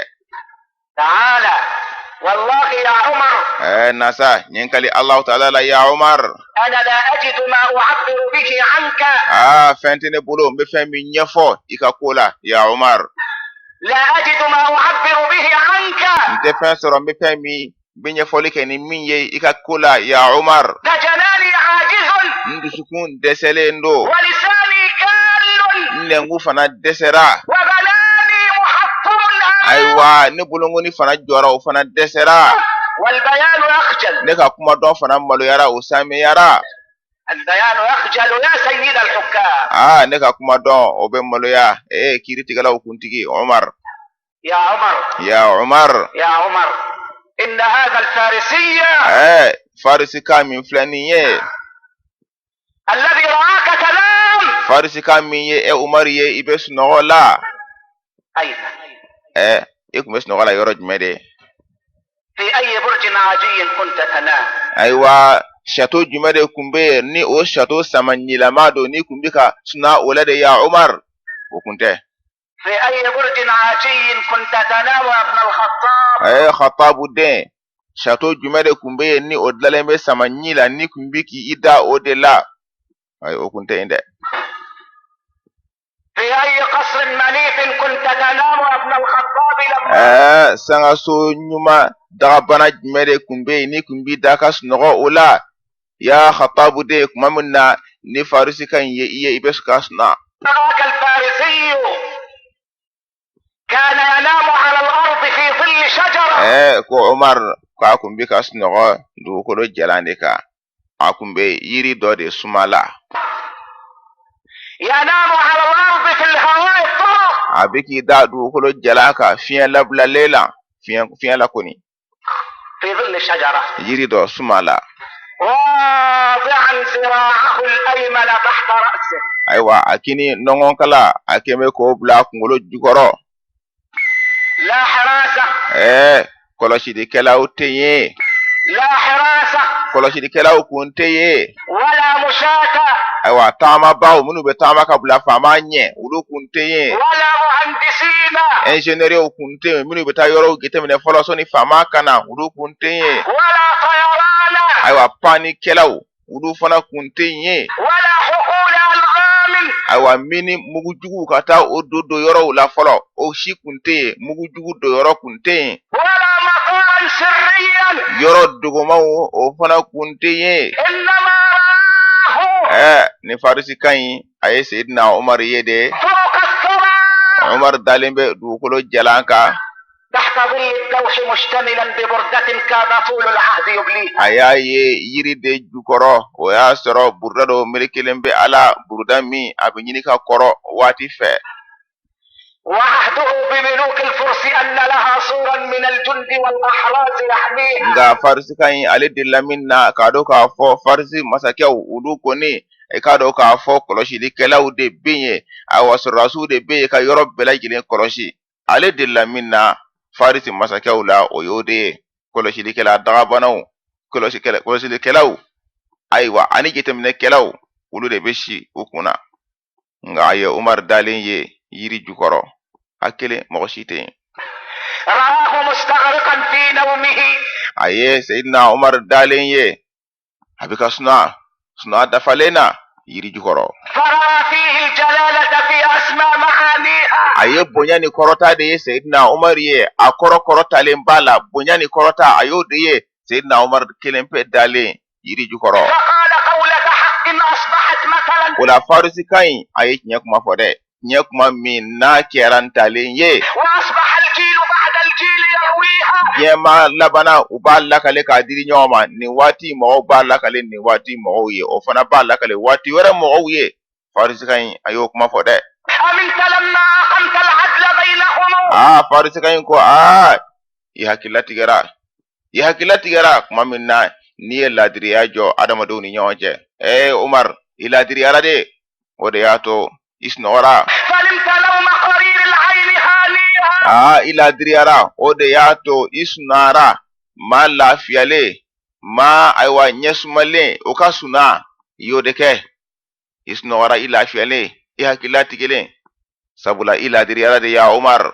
قد كنت أعدى عاديها. Nka ya Umar fɔlɔfɔlɔ i kun ye diinɛ in jugu la jugu diinɛ in juguba kun ye e ye fɔlɔfɔlɔ jahiliya la. فصرت لها بفضل ربك حصنا منا عاديها. Nka i nana laban n'i ma ka fisamantiya ye e de nana kɛ karanga ye ka diinɛ in kɔlɔsi k'a sɔrɔ fɔlɔfɔlɔ diinɛ in jugu la jugu de kun ye e ye.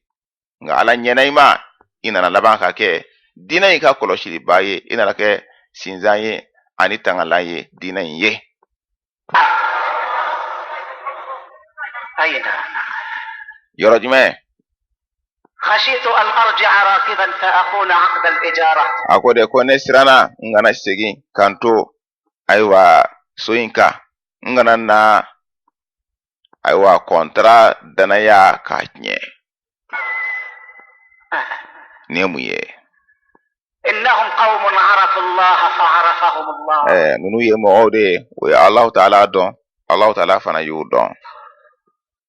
فلما عرفوه أحبوه. Tuma min na n'u ye Alahu Taala dɔn u y'a kanu.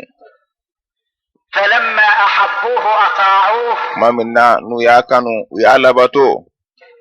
فلما أطاعوه خشعت القلوب له وعلت الوجوه لجلاله. Tuma min na n'u y'a kanu i k'a dɔn k'a fɔ o dusukun o siranna u ɲɛdaw kolola Alahu Taala ye. اتقوه U siranna a ɲɛ وخشوه. u siranna a ɲɛ اتقوه وخشوه. u siranna a ɲɛ koyi ayiwa u yɛrɛ kun tanga ka bɔ a ka ɲangata ma. خشيت أن أرجع راكبا فرسي. Umaru ko de ko ne siranna ni segira kan to so in kɔ la فأكون قد خنت عقد الأمانة. ayiwa n kana danaya janfa الإجارة. أخون عقد الإجارة. mun kɔsɔn n ye so min ta sara la o danaya n kana na o tiɲɛ. ما هذا يا عمر؟ Umaru ko nin ye jumɛn ye sa? جوع الخليفة والدنيا بقبضته.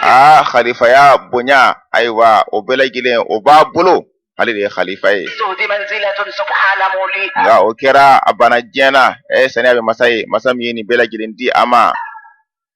فمن يباري أبا حفص وسيرته. Jɔn de bɛ se k'a fɔ k'i b'i kɔ da Abu Hafsu la n'o ye Umaru ye a n'a ka taasira jɔn bɛ se k'a fɔ k'i b'i kɔ da o la? أو من يحاول للفاروق تشبيها. Jɔn de bɛ se k'a fɔ k'i bɛ i yɛrɛ bɔnfɛ ɲɔgɔnya ɲɛ ni kalon farabaga la n'o ye Umaru ye jɔn de bɛ se o la?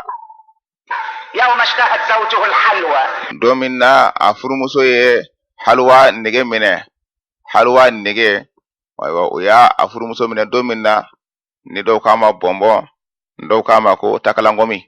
فقال لها من أين لي ثمن الحلوى فأشريها. A ye kan to a furumuso ma ne bɛ nin bɔnbɔn in ani nin halwa in nin takalankomi ne b'a sɔngɔ bɔ min san ni b'a san i ye. ما زاد عن قوتنا فالمسلمون به أولى. Ni fɛn o fɛn n'o tɛmɛna an ka balo kɔni kan fɛn o fɛn mana to o kɔfɛ silamɛw de ni o ka kan. فقومي لبيت المال رديها. O wuli ko ye bɔnbɔn in ni takalankomi in ayiwa a ta koyi i ka taa bila Baitul Mal la silamɛw ka nafolo la taa mara ye silamɛw de ta don anw ta tɛ. كذاك أخلاقه كانت. Ayiwa ko Umar a jogo kun kɛra nin cogoya de la. ولا أهدت بعد النبوة أخلاق تحاكيها. Nabiɲumanya tɛmɛnen kɔfɛ jogo si ma ye jogo min n'o b'a bɔnfɛ ɲɔgɔnya Umar jogo de kun bɛ tan dɛ. ما هذا؟ Nin ye jumɛn ye? من الذي رباك؟ Jɔn de ye e lamɔ sa? من الذي رباك يا جبار الجاهلية؟ Jahiliya waati la i min kun ye maa kana gɛlɛn ye jahiliya waati la jɔn de ye e lamɔ tan? من الذي رباك يا ابن قريش؟ Qurayshiw den jɔn de ye e lamɔ tan? من الذي رباك يا عمر؟ Umar jɔn de ye e lamɔ tan? إن الذي رباه هو محمد رسول الله. Maa min y'a lamɔ tan o de ye Muhammadu ye Alahu Taala ka ciden. روض الوحوش. Ale de ye waraw k'u lakoloya k'u dege mɔgɔw la. روض الوحوش الضروري. Ayiwa wara farimanbaw Muhammad sallallahu alaihi wa alihi wa sallam ale de ye u lakolo k'u ni mɔgɔw dege ɲɔgɔn na wara farimanw. جعل من عباد الحجر قادة للبشر. Maa minnu kun bɛ ka fara de bato aye ulu de ke adamado ka ɲɛmɔgɔw ye وجعل من رعاة الغنم زعماء للأمم maa minnu kun ye bagangɛnnaw ye aye ulu de kɛ mantow ka ɲɛmɔgɔbaw ye وجعل للمستضعفين عزة وكرامة ale de ye kɛli kɛ maa laafulenw ka bonya kɛ u ye ka kɔrɔta kɛ u ye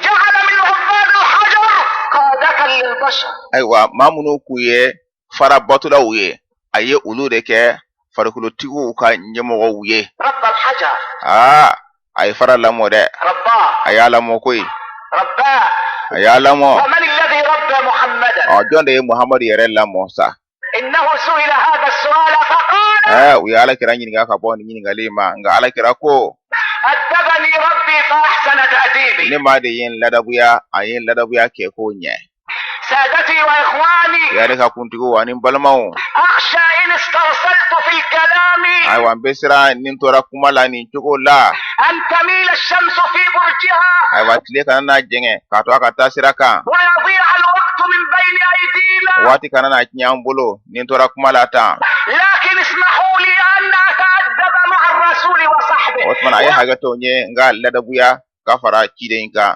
n ka ladabuya ka fara a ka sahabaw kan تقول للسان قف مكانك يا لسان n b'a fɔ n nɛ ma n nɛ i jɔ i nɔ na فإنك تتحدث عن خير الآلام sabula e bɛ ka kuma dannifɛnw la sɔn hɛrɛma i bɛ ka kuma o de kan هنا مدرسة محمد صلى الله عليه ne ye وسلم muhamadu ka diinɛ kalanyɔrɔ de ye ne ma ni kisi bɛ a ma يقول فيها الحبيب المصطفى ayiwa an kanubaga in ala taala ka sugantili jɔn in a b'i kanto o la البر لا يبلى ɲumanya tɛ kɔrɔ والذنب لا ينسى junubu ɲinɛ tɛ k'a kɔ والديان لا يموت jurusara masa a tɛ sa الديان لا يموت jurusara masa a tɛ sa dɛ يا من بدنياه اشتغل emi i yɛrɛ kun sugula ni ka diɲɛ de ye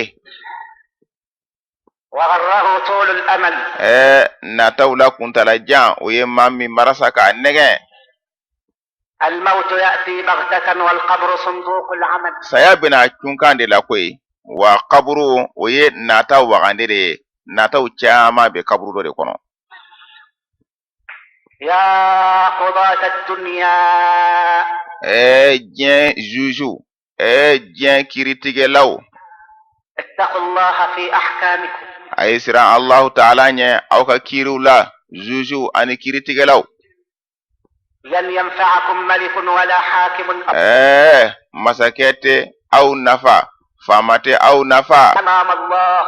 Allahu Taala ɲɛ kun tilenna dɛ كان لأبي جعفر المنصور وزير اسمه طاووس Abu Ja'far al-Mansur o kun ye faama ye khalifa kun do minisiri kun b'a bolo o minisiri in tɔgɔ ye ko Tawus قال له أبو جعفر ذات يوم ayiwa Abu Ja'far a y'i kanto a ka minisiri ma n'o ye Tawus ye don dɔ la ولي الدواء يا طاووس a ko Tawusu ayiwa dababara in ta k'a di ne ma de قال له الوزير خذها أنت minisiri y'i kanto a ma ko dababara ta i yɛrɛ ye koyi فقال لم لا تناولني إياها ayiwa khalifa y'i kanto a ka minisiri ma mun de kosɔn i tɛ dababara in ta k'a di ne ma فقال له الوزير o tumana minisiri n'o ye Tawus ye a y'i kanto Abu Ja'far al-Mansur ma يا أبا جعفر a ko ya Abu Ja'far أخشى أن تكتب منها كلمة تظلم بها أحدا منهم bɛ siran i kana na sɛbɛnni kɛ nin daba in na dakuriɲɛ kelen na dakuriɲɛ min n'i bɛ maa dɔ tɔɲɔ o la عباد الله kabini Alahu Taala ka jɔnw la فأكون شريكك في الظلم يوم n القيامة kana na fara i ka tɔɲɔli la alikiyama jɔ don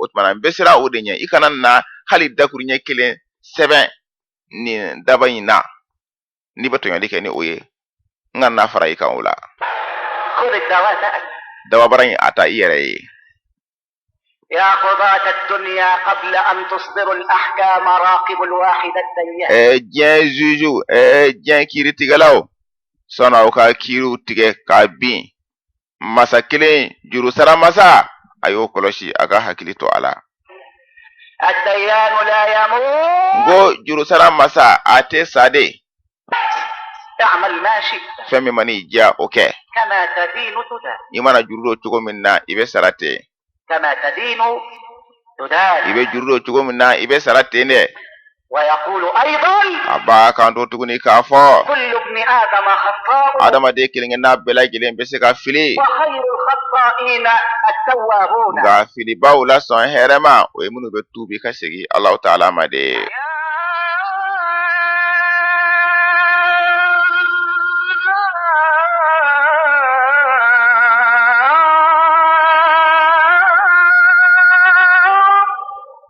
yantigi Allah يا موفق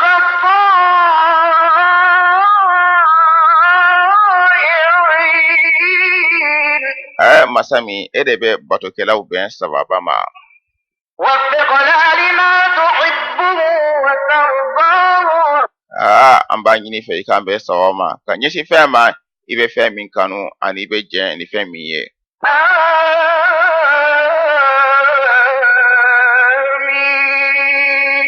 Allahu Taala ka duwawu jaabi.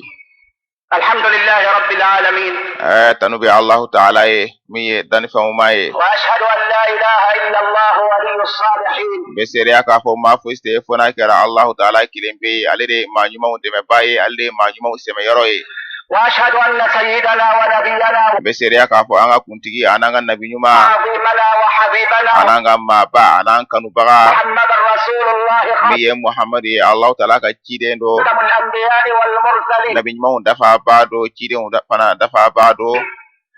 معشر السادة الأعزاء y'an kuntigi maabaw إليكم هاتين القضيتين الصادقتين. ayiwa a ye nin lamɛn nin ye kibariya fila ye kibariya fila min ni tiɲɛ de do n b'o da o tulo kan.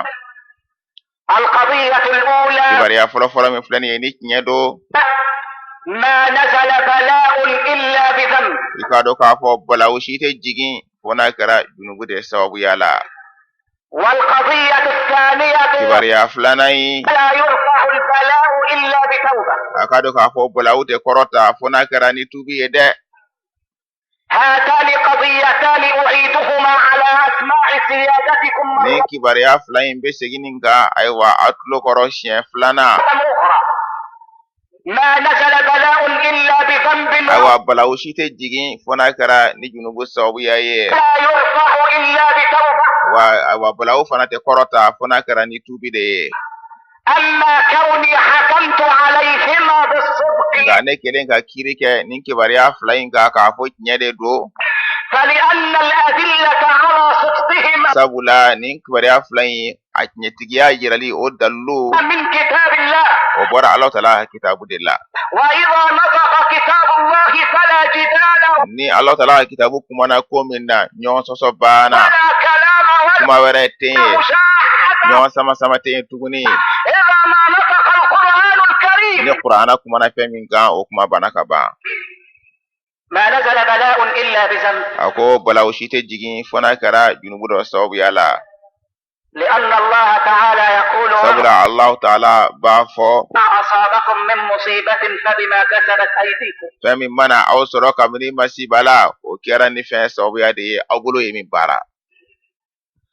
ولا يرفع البلاء إلا بتوبة. ayiwa balawu fana tɛ kɔrɔta fo n'a kɛra ni tubi ye. لأن الله جل ذكره يقول sabula Alahu Taala min n'a ka ko sumali bonyana a ka ko sumali kɔrɔtara Alahu Taala b'a fɔ قلت استغفروا ربكم إنه كان غفارا ne ko a ye yafa ɲini kɛ aw ma fɛ aw ma kɛra yafa masa ye. يرسل السماء عليكم a مدرارا bɛ sanji suuru aw kan ni ji ye k'a suuru. ويمددكم بأموال a وبنين bɛ aw jidi nafolo la ka aw jidi denkɛw la. ويجعل لكم جنات ويجعل لكم o أنهارا. la a bɛ nakɔfɔrɔw kɛ aw ye ka kɔw fana di aw ma. وقبل أن أنتقل من مناقشة القضيتين sɔni nin kibariya fila in sɔni n ka yɛlɛma ayiwa o kibariya ɲɛfɔli la أريد أن أنظر نظرة ذات عمق n bɛ fɛ ka filɛli kɛ filɛli min ni o bɛ dunya. في الدليل على القضية الأولى. ayiwa kibariya fɔlɔ in daliluya min b'a la n bɛ fɛ k'o lajɛ ayiwa ni dunya ye. قول الله تعالى وما Alahu Taala ka kuma Alahu Taala ko أصابكم من مصيبة fɛn min mana aw sɔrɔ kabini masiba la فبما كسبت أيديكم. o kɛra ni fɛn de ye aw bolo ye min baara. المراد بقوله تعالى Allah ta'ala ka laɲini ni kumakan in na بما كسبت أيديكم aw bolo ye min baara o kuma in o laɲini ye min ye أي فببعض ما كسبت أيديكم o kɔrɔ aw ka bolo ka baara dɔw aw ye baara min kɛ o dɔw a bɛ minɛ ni o de ye a bɛɛ tɛ لأن الله قال في آخر الآية sabula Allah ta'ala y'a fɔ aya in laban na ويعفو عن كثير k'a bɛ yafa caman kɔ o b'a yira k'a fɔ a t'a minɛ n'a bɛɛ ye a b'a minɛ ni a dɔw de ye إذا فالذي يصيبنا به إنما هو عن الضعف o tuma na Allah ta'ala bɛ anw min lase anw ma o bɛ kɛ anw ka baara dɔw de la dɔw عن بعض الذنوب ka bɔ an ka junubu dɔw ma kɔni بدليل قوله تعالى في sabula Allah ta'ala ye ayiwa o fɔ o y'o dalilu ye a y'a fɔ yɔrɔ wɛrɛ la موضع آخر ظهر الفساد في البر والبحر Allah ta'ala ko tiɲɛli bangena geren kan tiɲɛli bangena ba kɔnɔ بما كسبت أيدي الناس o kɛra ni fɛn sababuya ye mɔgɔw bolo ye min baara ليذيقهم بعض الذي عملوا o kosɔn a k'u lanɛnɛ fɛn dɔw la u ye fɛn min waleya لعلهم يرجعون ayiwa a dɔra u na segin بعضا إذا فماذا تكون النتيجة لو أن الله آخذنا بكل ذنوبنا o tuma na a b'a minɛ ni a dɔw de ye nka a jaabi bɛ kɛ cogo di ni Allah ta'ala kun y'a minɛ n'an ka juguma bɛɛ lajɛlen ye o kun bɛ kɛ cogo di sa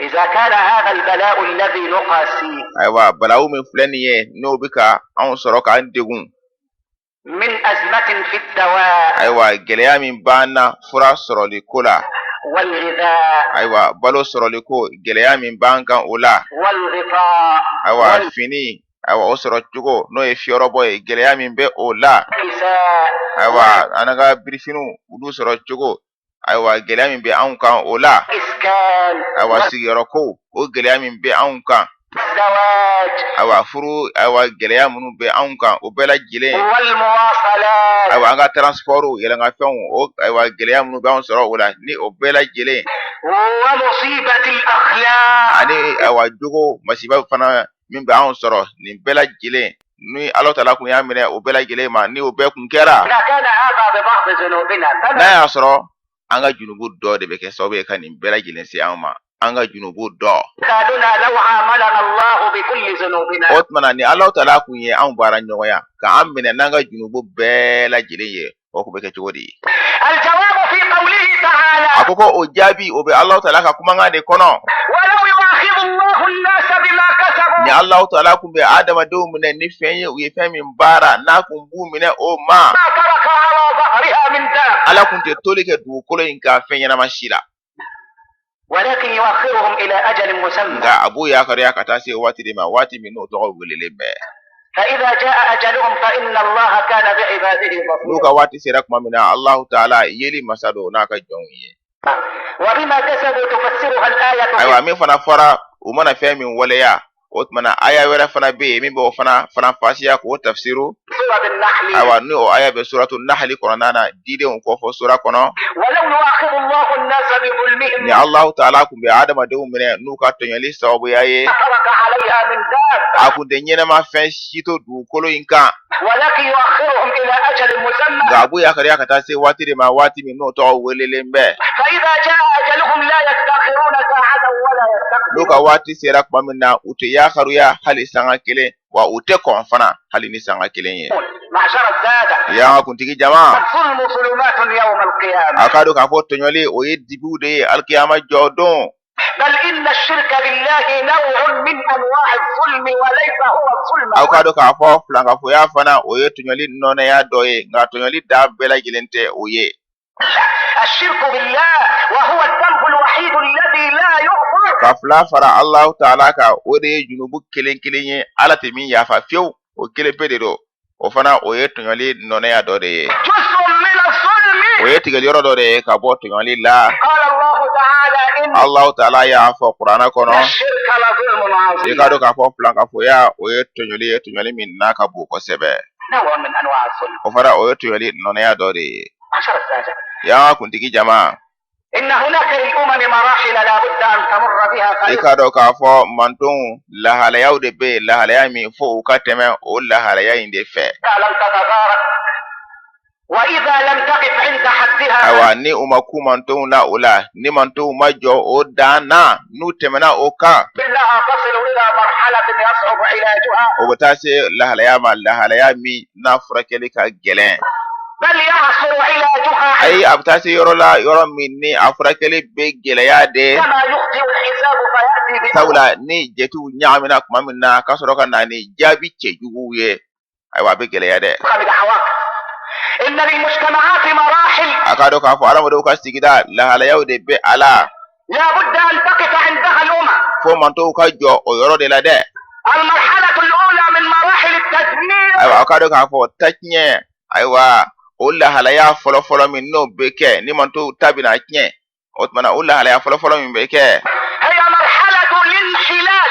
o de ye jogow labilalen jogo tiɲɛ ni a sera o ma o de ye ayiwa taciɲɛ ni halaki a lahalaya fɔlɔfɔlɔ ye الانحلال الخلقي. ayiwa jogow ayiwa ka labilaleya jogo tiɲɛ المرحلة الثانية lahalaya filanan ni jogo tiɲɛli n'a tɛmɛna o kan مرحلة اللامبالاة. a bɛ taa se lahalaya wɛrɛ la an mago t'a la min mana min jɛ i k'o kɛ an mago t'a la o ye lahalaya filanan ye o de bɛna jogow fana tiɲɛli ayiwa kɔfɛ مرحلة الانحلال وإذا أردنا أن نهلك قرية ayiwa jogo tiɲɛ lahalaya in kɔnɔna na Ala Taala ko kuranɛ kɔnɔ n'an jɔra kan k'an bɛ dugu min halaki أمرنا مترفيها ayiwa dugu maa nɛɛmalew an b'u yamaruya فتحوا فيها u bɛ tiɲɛli kɛ dugu in na فحق عليها القول o la ɲangata kumakan bɛ hakɛya ka wajibiya u kan دمرناها an bɛ تدميرا. sɔrɔ ka o dugu ta tiɲɛ ka halaki ta tiɲɛli la ani halakili la مرحلة اللامبالاة ayiwa an mago t'a la o lahalaya n'a sera o ma sa أن يصير المعروف منكرا والمنكر معروفا. o de ye ɲuman o ka kɛ juguman ye juguman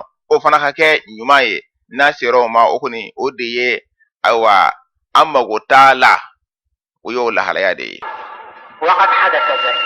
ayiwa o kɛra ka ban koyi o kɛra dɛ ɲuman kɛra juguman ye juguman kɛra ɲuman ye o bɛ kɛra ka ban sa an ka nin waati in na أصبح إطلاق اللحية منكرا وإرخاء الشعور على الكتفين معروفا. ayiwa ka i bomusi bila o nana kɛ kojugu ye nka k'i kunsigi bɔn i kamakun kan o nana kɛ ko ɲuman ye أصبح البيع والشراء منكرا وأصبح أكل الربا معروفا. o tumana sanni ni feere olu nana kɛ kojugu ye nka riba ni gɔrɔkɔ o de nana kɛ ko ɲuman ye أصبح الزواج رجعية وترخرا ayiwa furu o nana laban ka kɛ seginkɔ ye o nana kɛ i n'a fɔ maa min ayiwa e tɛ ka taa ɲɛ furu nana kɛ o de ye أصبح الزنا وإتيان الحرام معروفا. jɛnɛya ani haramu kɛli o de nana kɛ ko ɲuman ye mɔgɔw bolo أصبحت القيم الأخلاقية تقهقرا ayiwa jogo ɲumanbaw olu nana kɛ kɔsegin ye ani sɛgɛnko ye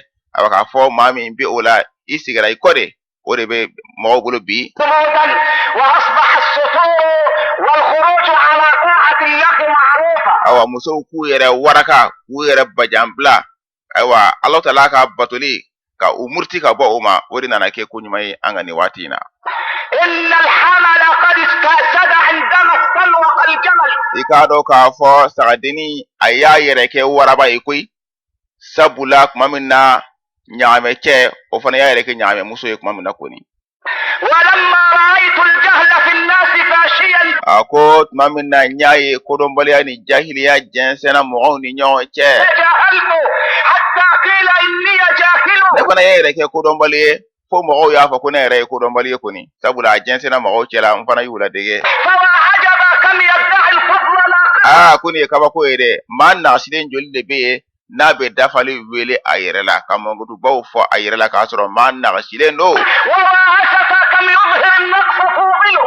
nin ye kabako ye sa maa fisamantiyalen joli joli de bɛ yen n'o bɛ ka dɛsɛ yira ka dɛsɛ bange mɔgɔw ye k'a sɔrɔ maa dafalen don o fana ka ca مرحلة الانحلال ayiwa ni jogow tiɲɛna tuma min na o lahalaya kɔni مرحلة اللامبالاة. o tumana a tɔ bɛna kɛ an mago t'a la min mana min diya o k'o kɛ a bɛna laban o la يلي بعد ذلك مرحلة لا عودة. ayiwa an tɛ se k'an kɔ yɛrɛ o fana bɛna tugu o la jogow mana tiɲɛ lahalaya fɔlɔ o y'o ye ayiwa o tumana an mago t'a la o fana bɛna tugu o la asabara bina ke wa anti sigan ko koy sai ko tala nana shoma Allah hauta anti sigan ko sai ko bali akoni abina so farama wa ba'daha ta'ti an-natija otmana o bela yele jabi sa o de bina o ko fede nitte me kera ko ni ka anti sigan ko otmana jabi bina de والنتيجة لا أذكر فيها صفحات أيوة كادو كافو أبنا الله بامنا وجابي كوني نتي سبعين فرا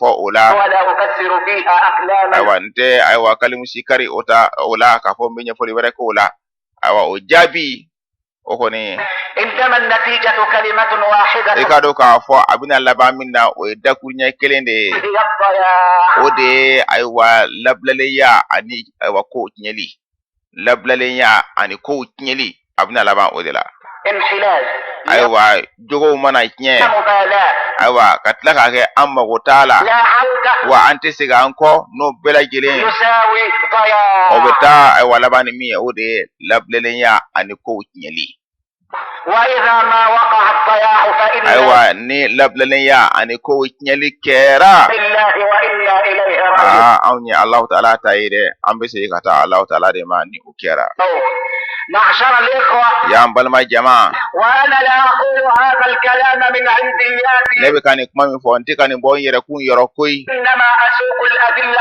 عليه نبي كان دلو يويرا نين لحاليان نوكا من واقع ما نشرته الصحافة أيوة أنغا جورنالو أنغا جورنو يه من جنسة كنا فوني جنسة سيراو فانين دو كوينا نغا كمامي بتاليك أولولا هذا الأسبوع اسمعوا الحادث الأول أيوة كو فلا فلا ميني أوكيرا أيو لمن ثم الثانية أكا فلنا فنا لمن ثم الثالث ني سبناي أكو فنا لمن ثم بعد ذلك اعلموا أن وكوفي أيا دون كافو الخبر دائم كافو فراتي من بي أونكا أبنا أتشو أونكا دي كوي وأن الانحلال خطير أيوة كافو جوكو نيه أسيرا أيوة فراتي دانا نعم قضية أمام محكمة الأحوال الشخصية أيوة نينغوني أيوة ديما يا كونيا نينا باباو ولوكا كيريتي يورو يكي بريا دويه ولوكا كيريتي يورو لا ديما يا كونيا وبفورم نا أيوة أو تريبنالي كبريا دو بيه زوج يطالب زوجته في بيت الطاعة أيوة دي يكي دويه أيالا نينا مسوفة أمسوكا سيكاتا لبطولي سوكونو أكاتا سو أكا لبطو يطلبها إلى بيت الطاعة أيالا نيني كافو أكاتا كسو أكا لبطو والزوجة ترفض أيوة فرموسو يبانا كواتو كي والقاضي يحكم للزوجة أيوة كيريتي غلا فانا كيريتي يكو مسوري جوبا لا كوي عدم السماح بذهابها إلى بيت sabula ko الطاعة ay ko muso yi da ko kate ta ce ka so ka ta laba to ko muso jodo kiriti gara oka لماذا؟ ko mun ko so kiriti gara oka ko muso de jodo الزوج رجل من الكبار يعمل sabula ken ko ma baw dodo مديرا ay wa ko directeur de do ken ko ni directeur de do في أحد الأعمال ay wa bara dawla bara ko do directeur de ken ye akwa muso ka ta so ka laba to muso murtira wa kiriti gara ofana kiriti ge ko muso jodo أو في إحدى الوزارات wala ministre so dawla ay barake directeur ko ndero ومتزوج nga ko afurlen do fana muso ni deum ba fe ومعه أولاد awa deum be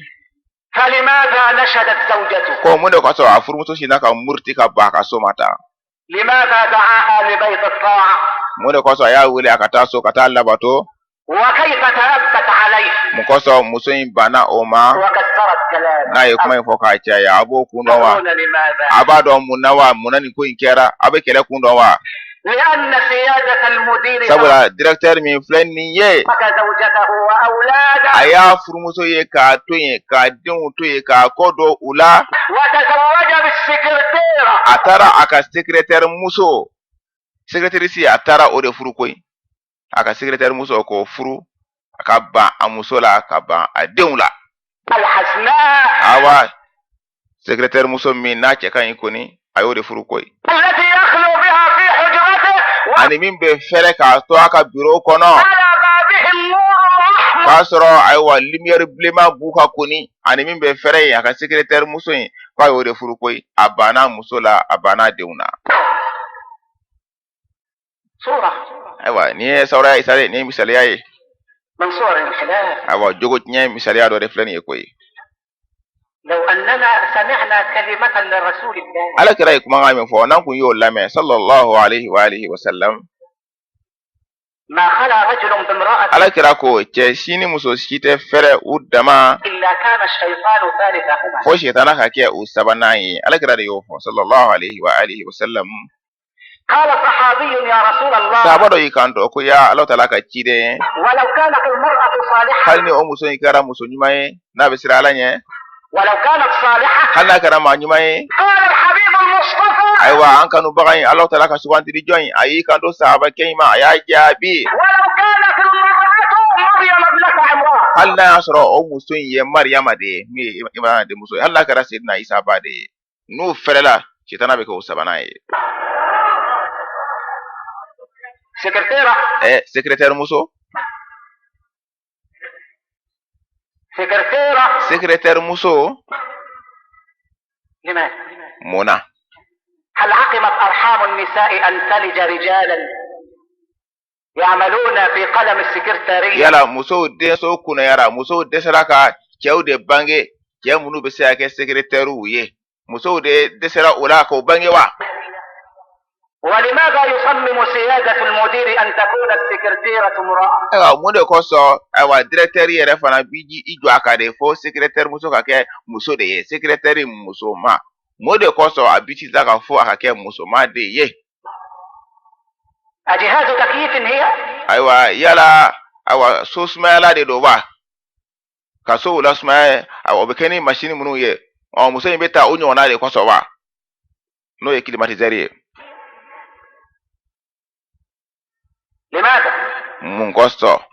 وإذا ما أرادوا تعيين سكرتيرة wa n'u bɛ fɛ ka ayiwa secrétaire muso fana ta, كتبت الصحف o b'a sɛbɛn k'a di journaux ma, تقول ويشترط فيها ayiwa k'a bɛ kɛ sariti ye ni maa min bɛ fɛ ka kɛ secrétaire muso ye, u b'a fɔ أن تكون زرقاء العين a k'a sɔrɔ a ɲɛ kalankalanlama don, رشيقة العود a k'a sɔrɔ ayiwa a jɔkundama cɛ ka ɲi, سارعة القوام a k'a sɔrɔ a jɔkundama tilennen don, ذاك شعر يحاكي الليل a في k'a sɔrɔ a kunsigi finnen bɛ i ko su dibi. ظلمات.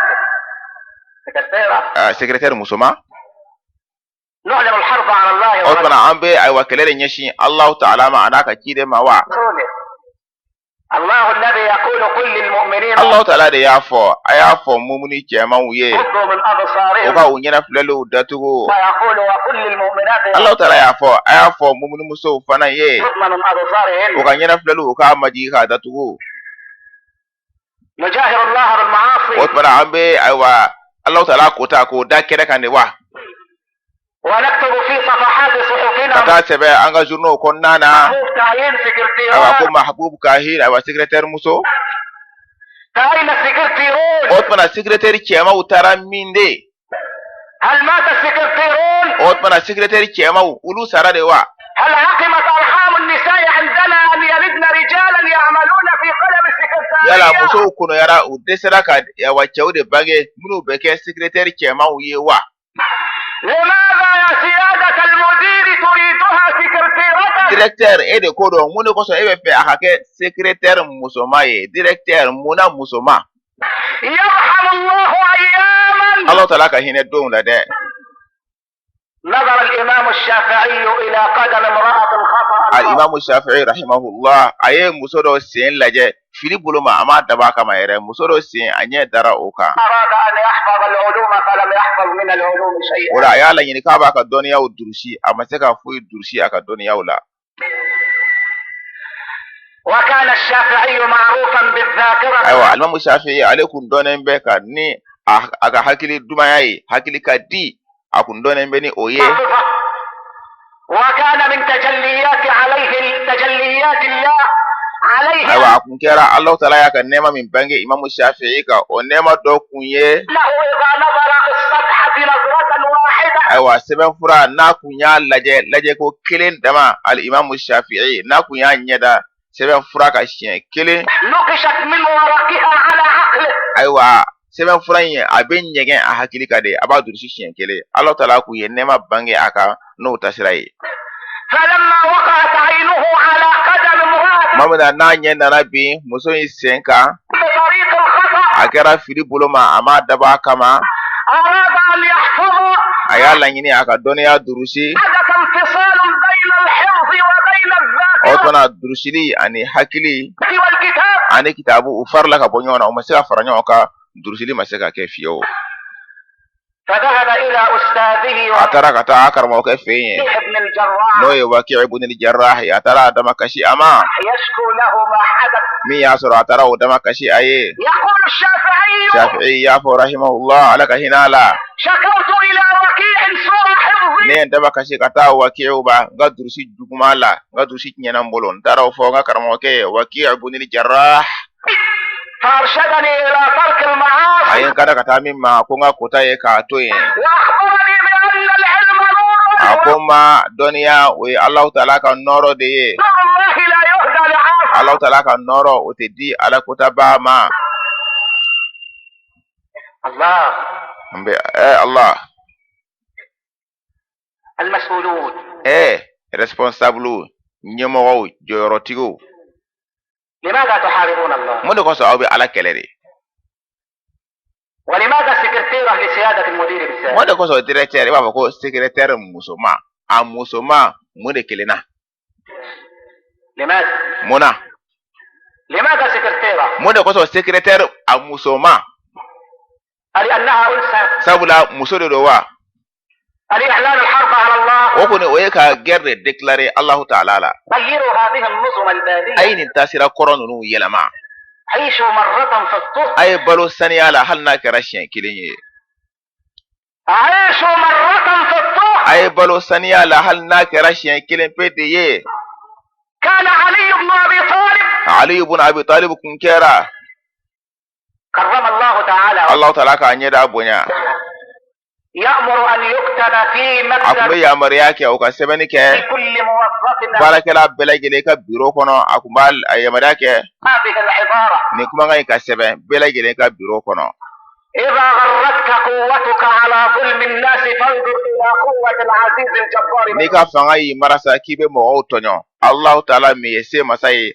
aka se iko laje na jigini kono kuma kibe mo o tonyo kada ka se ka Allah taala ka se eko fleki hakili to wala ونحن مسافر. نضع سكرتيرة. amna ne ko secrétaire musoma إنها مشكلة يجب أن ننبه عنها. ni ye ko kelende problem de ro fanga kuma akan secrétaire musoma ko yin fanga kuma akan de إذا أردت الخروج إلى إحدى دول البترول aiwa ni ibe fe ka bo kata petrol jamana dawla ni o boli ko bi kono فإما أن تأخذ معك زوجتك ini furumuso kata nyon fe de وإما أن تجلس معنا هنا لتأكل معنا الفول والطعمية. wala ma ika to ya anga je ka fulu du nyon fe anga je ka tamiya du nyon fe ya ni tali ko ni ko bi kono tani musoi ni teta na ye to ya anga fulu ani shoni aiwa tamiya du nyon fe de وارض بما قسم الله لك تكن أغنى الناس. Allah taala mana femi tlaye ika je ni oye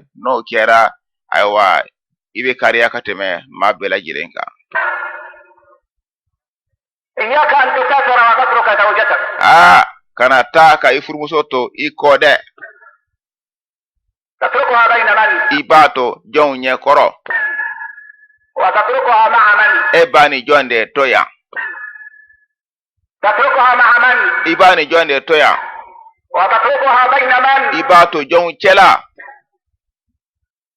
بل إن الأمر الذي لا أستطيع له تفسيرا wallahi kuja min be ni ntiseka anyefo ntemi nyefo chukodon وأقف عاجزا كل العجز أمام تفسيره. aiwa njole bedese anyefo chukola bedese chuko bela gele nan ntiseka mi nyefo أن يجلس الرجل هنا ويرسل زوجته لتعمل هناك. aiwa chaki toya ka muso blaka ta fo yefe kwa beta bara lai هذا شيء أقسم بالله لا أستطيع له تفسيرا. ni me fani nyenkali Allah taala la ni nyefo chuko tene bolo chaki toya ki muso blaka ta jamana were fo yoroja kwa beta bara lai obike chukodi تعمل هناك مع من؟ abita baraka fo yefe ani jondo وبين من؟ abita baraka jon chela وكيف تسافر الزوجة وليس معها معها؟ chugodi furmuso be tama ni furanche jaina ka soro zumuran fushi faralente aka obeke chugodi sa وكيف تغيب عن زوجها سنة أو سنين عددا؟ awa chugodi musoyin be tato a cheko sankine wala ma sanchama kato a cheko ye إن عمر بن الخطاب رضوان الله تعالى عليه ikado ka fo sayyidina Umar mi khatabu den Allah ta'ala ka jembe ama كان يمر ذات ليلة dondo sufe akumbika teme فسمع امرأة في ظلام الليل aye muso do manga me su dibila لقد طال هذا الليل muso in bika fo suyi kuntala janyana ود جانبه ni suyi kere fina وأرقني ألا حبيبه داعبه ne nye jora nkanu ba site metlom blamina والله لولا الله تخشى nyenkali alala ni Allah ta'ala te nimbisira kan nyanga tanye لحرك من هذا السرير daga جوانبه ni dilan kere kuna lama kusebe kusebe فوقف عمر Umar yijo وقف عمر الذي كان ينفض الليل عن الكروب المخبوءة Umar yajo Umar mi na kumbi yala sufe kaseka geleyau kunyini geleya mun datu lembe o biseka nyana bo chogom na Umar mu kumbo yala ke ayajo وقف عمر الذي كان يثأر للجراح زئير الأسود إذا ديس ikado ka fo Umar yajo de Umar mi ni akunkera abin mangabo ina fo waraba ni sen dara adenka abe dimi ka mangabo chogom na Umar yajo de الكلام عربي muson ye kuma min fo larabu kando وعمر عربي Umar fana larabu de ماذا تقول المرأة muson bika munde fo de لقد طال هذا الليل muson ko suyi kuntala janyana واسود جانبه suyi kere fina وأرقني ألا حبيب أداعبه ne nye jora sabula nkanu ba site betlom blamina فوالله nyenkali alala لولا الله تخشى عواقبه ni Allah ta'ala kunte mbesira kan nyangata ko labanye no kunte fio ni ala yesranya kunte لحرك من هذا السرير جوانبه wallahi ni dilan kere kuna lama kusebe إن عمر ikado ka fo Umar فهم من هذا الكلام aye famu yake ni kuma ina بفكره akata shimi ni oyelen kapon aye ni kuma famu وصائغ رأيه aka hakila mi ni sawaba bala aye ni kuma famu وذكاء عقله aka hakili dumaya aye kuma famu ونفى ببصيرته aka yi dusukuna yele obete me chugomna aye ni kuma famu عمق فهمه aka famu ya dunya aye ni kuma famu وحرية فؤاده ana aka dusukunga dangile ya aye ni kuma famu هذه المرأة تشكو طول غياب زوجها aya famu mutoyi abika adama kashide a cede nyana fi bala ana ce famana kuma yin be koro de niye Umar yo famu أين زوجها؟ ayi ni galike ko musoyi cebe mi فقالوا إنه صار مع الجيش المتحرك إلى فتح بلاد فارس ukama ko a cenyi awa jihadi kelamu tara farisi jamanana jihadi sirafe ko a cebe ulude cela كم مضى على غيابه؟ ayi ni galike cenyi tara ko amena wa قالوا 6 أشهر ko ce tara ni akalo woroye ذهب عمر إلى ابنته حفصة wala Umar tara ade muso fe no ye Hafsatu ye هي ابنته aiwa ade muso do في نفس الوقت أمه nga ona tabe fana abado ale de muso do abba fana do tuguni لأنها زوجة رسول الله sabula ade muso ye alakira de furu muso ye ابنته ade muso do لأنها حفصة بنت عمر sabula Hafsatu aiwa Umar de dendo Umar de muso do أول امرأة كتبت المصحف بيديها aiwa ale de muso folo ye muso mi ye Qur'ana gafe ka seben abulula muso folo mi yo ke ori Hafsatu ye ibnatu Umar de muso folo mi ye Qur'ana sebe abulula حفصة Hafsa بنته وأمه aiwa ade muso do abba fana do لها أم المؤمنين sabula mumunu bade aiwa Hafsatu ye وعمر من المؤمنين Umar du ye mumunu do ye وسألها يا atara Hafsatu nyiniga حفصة كم تستطيع المرأة أن يغيب عنها زوجها؟ aiwa atara Hafsa nyiniga ya Hafsa muso be se wati joli la ka munyu a cheko aiwa yala be se ka munyu wati joli فاستحت حفصة Hafsatu ka malu yara de asami yara فقال لها أنا أبوك وأنت akwa ma ifa de ne ye أمي e fana ye ne ba de ye فهل تستحي الأم من ولدها؟ yala ba fana be malu ya ade mawa إذا سألها na ya nyiniga فأشارت بأصابعها ko وأرفعها Hafsatu kai koriyali ke aya bulungoni nani ayo yira Hafsatu radiyallahu anha wa ardaha أي 4 أشهر abi fe ka fo de kalun nani muso be se ka sabari a cheko kalun nani قالت له يا أمير المؤمنين akwa ma ya mu'minu nyema أوما قرأت قوله تعالى Osman Allah ta'ala ka kuma ngai emo kalanwa الذين يؤلون من نسائهم minu yu kali aywa kuba musawla wala kutiga musawla ulu أنفسهم 4 أشهر Allah ta'ala ko kalon nani makonon de be ulu ye minu nu muso bana aywa ukelela aywa nu yu ba musawla ku ma bawla aywa kalon nani ko adan ye urere Allah ta'ala yore fo تربصوا 4 أشهر فقط. ko o ka makonani ke kalon nani ala yore fo qur'ana kono otmana emo mewa muso be saka min sabara ke ko fe adan kalon nani e koy فئة عالمة ko dine famya di kelado doni kelado hafsatu عارفة doni kelado قارئة kalan kelado sebeni kelado نقية aywa sebeni kelado abisira alanye wa asaniyalendo صفية. aywa asaniyalendo قال ألا تستطيع المرأة أن تصبر أكثر من هذا؟ Omar ya faye ya Hafsa muso te seka sabari kateme kalunani kanwa قالت له يا أمير المؤمنين ako ya mumunu nyema بعد 4 أشهر ni kalunani ko ni temena لا تطيق له فراق. muso yin atseka che fara nyoga de kalunani ko ni adande yoye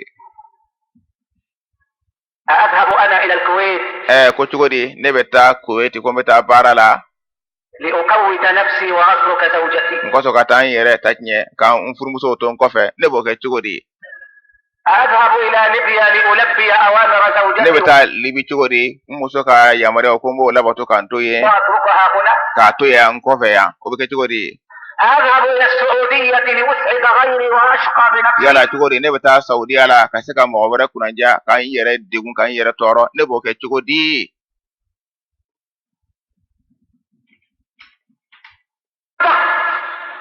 هذه أخلاق المدينة. aywa duguba jogo ore fleni yede تعالوا لألتقط لكم هذه الصورة الخاطفة من القرية. otmana ayna ngani sore afana jira aula kabo aywa bursu kono koni عامل بناء تزوج وأنجب بنتين من aywa ni barakela doye ale barake sujo da ale masonde aye musofuru aywa ay de muso fla soro زوجته لكنه أراد أن ينجب ولدا. aywa otmana ade muso aywa furu muso kelen ka de muso fla soro aye ama wasa aya lanyini fa ka den kere soro فذهب ليبني عند بعض الناس فرأى atara aywa sojo la masonya la do fi بنته فتعلق ayo de muso ye kuma minna o kanu dona dusukuna فتزوجها وأنجب منها ولدا. ayo de muso in furu ala yake ay den chema soro وغارت الزوجة الأولى ola furu muso folo yin afana kele yara لأن هذا الزوج التعب sabula nin cɛ ta tiɲɛlen yin ترك فراشها a ye furumuso fɔlɔ in a y'o ka dilan ye k'a to yen pewu وحل الثانية المحل الأعلى من muso كل. filanan in ta min ye denkɛ in sɔrɔ dɛ a y'o de bila dusukun na a dusukun dumanman yɔrɔ a y'i ka ko bere ɲɛsin o ma ka dɔ in fili k'o lafililen to ومضى على الولد الجديد 7 أشهر. ayiwa k'a dɔn k'a fɔ den kura min sɔrɔla n'o ye denkɛ ye a si taara se fo kalo 7 ma فماذا تفعل الزوجة الأولى والغيرة تأكل كبدها؟ aw b'a dɔn furumuso fɔlɔ in ye min kɛ wa k'a sɔrɔ keleya bi kan a biyɛn ɲimi keleya bi kan a biyɛn ɲimi a ye min kɛ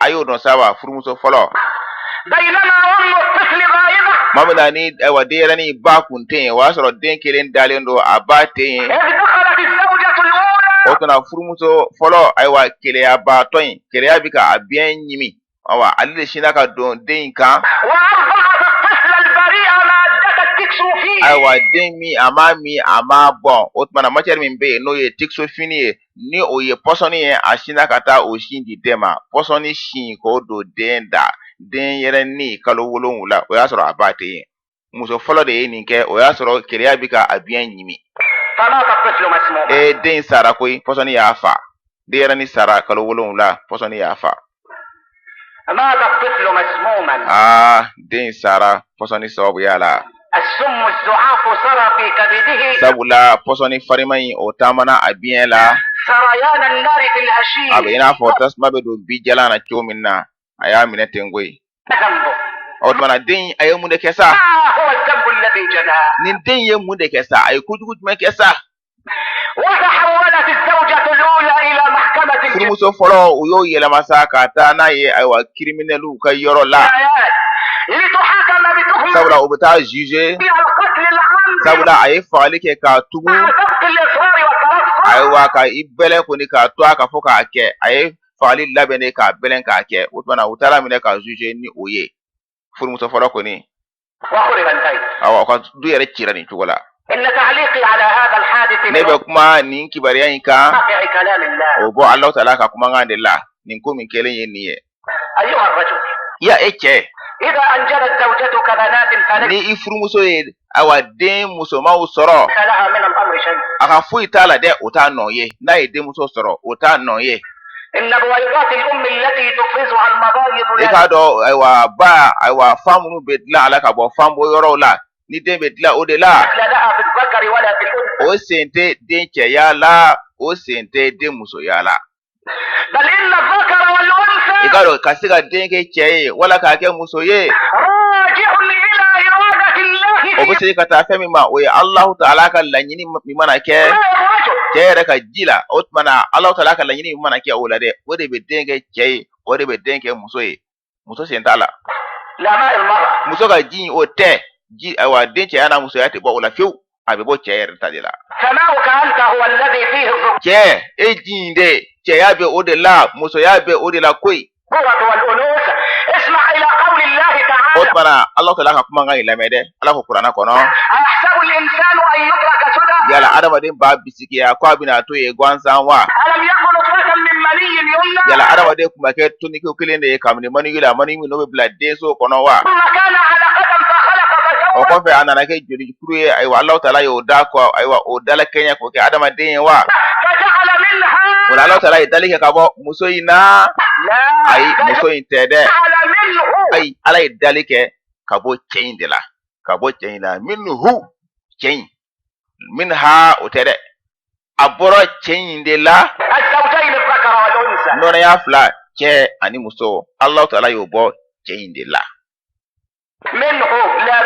a bɔra cɛ in de la a ma bɔ muso in la dɛ a fɔra ko minhu de a ma fɔ minha ko yala k'e ma nin mɛn Alahu Taala ka kumakan la wa o tumana furumuso ye mun de kɛ n'a ye denmuso sɔrɔ a nɔ tɛ furumuso ye kojugu jumɛn kɛ n'a denw kɛra musomanw ye n'a ma cɛ sɔrɔ a ka mun bɔnɛ a ye mun kɛ o de kosɔn Alahu Taala ka maa ɲuman dɔ kun kɛra a kun b'a fɔ o de kosɔn Alahu Taala ka maa ɲuman dɔ kun kɛra a kun b'a fɔ ayiwa mɔgɔw la sɔn hɛrɛma o ye mɔgɔ ye maa min ni den fɔlɔ kɛra denmuso ye o de ye mɔgɔw la sɔn hɛrɛma ye a y'a ka daliluya kɛ o la Alahu Taala ka kumakan ye Alahu Taala a bɛ dili kɛ maa ma maa min mana diya a bɛ musomanw di a ma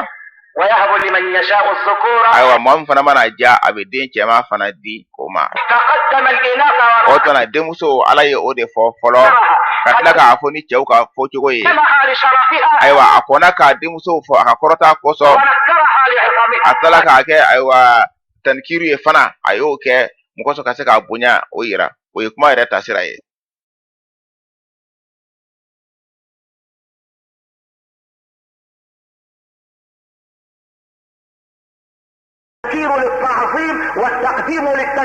ayiwa a y'a fɔ k'a kɛ nakira ye o ye kuma fɔcogo ye k'a bonya yira a tilala k'a kɔn k'a fɔ k'a kɔrɔta fana yira n'o ye denmusoman ye kɔni o tɛmɛnen kɔfɛ de sa Alahu Taala nana fɔ mɔgɔ min fana mana diya a bɛ den cɛman di o ma a y'a daminɛ denmuso de la ayiwa an kanubaga Muhamadu nɛɛma ni kisi b'a ma a y'a fɔ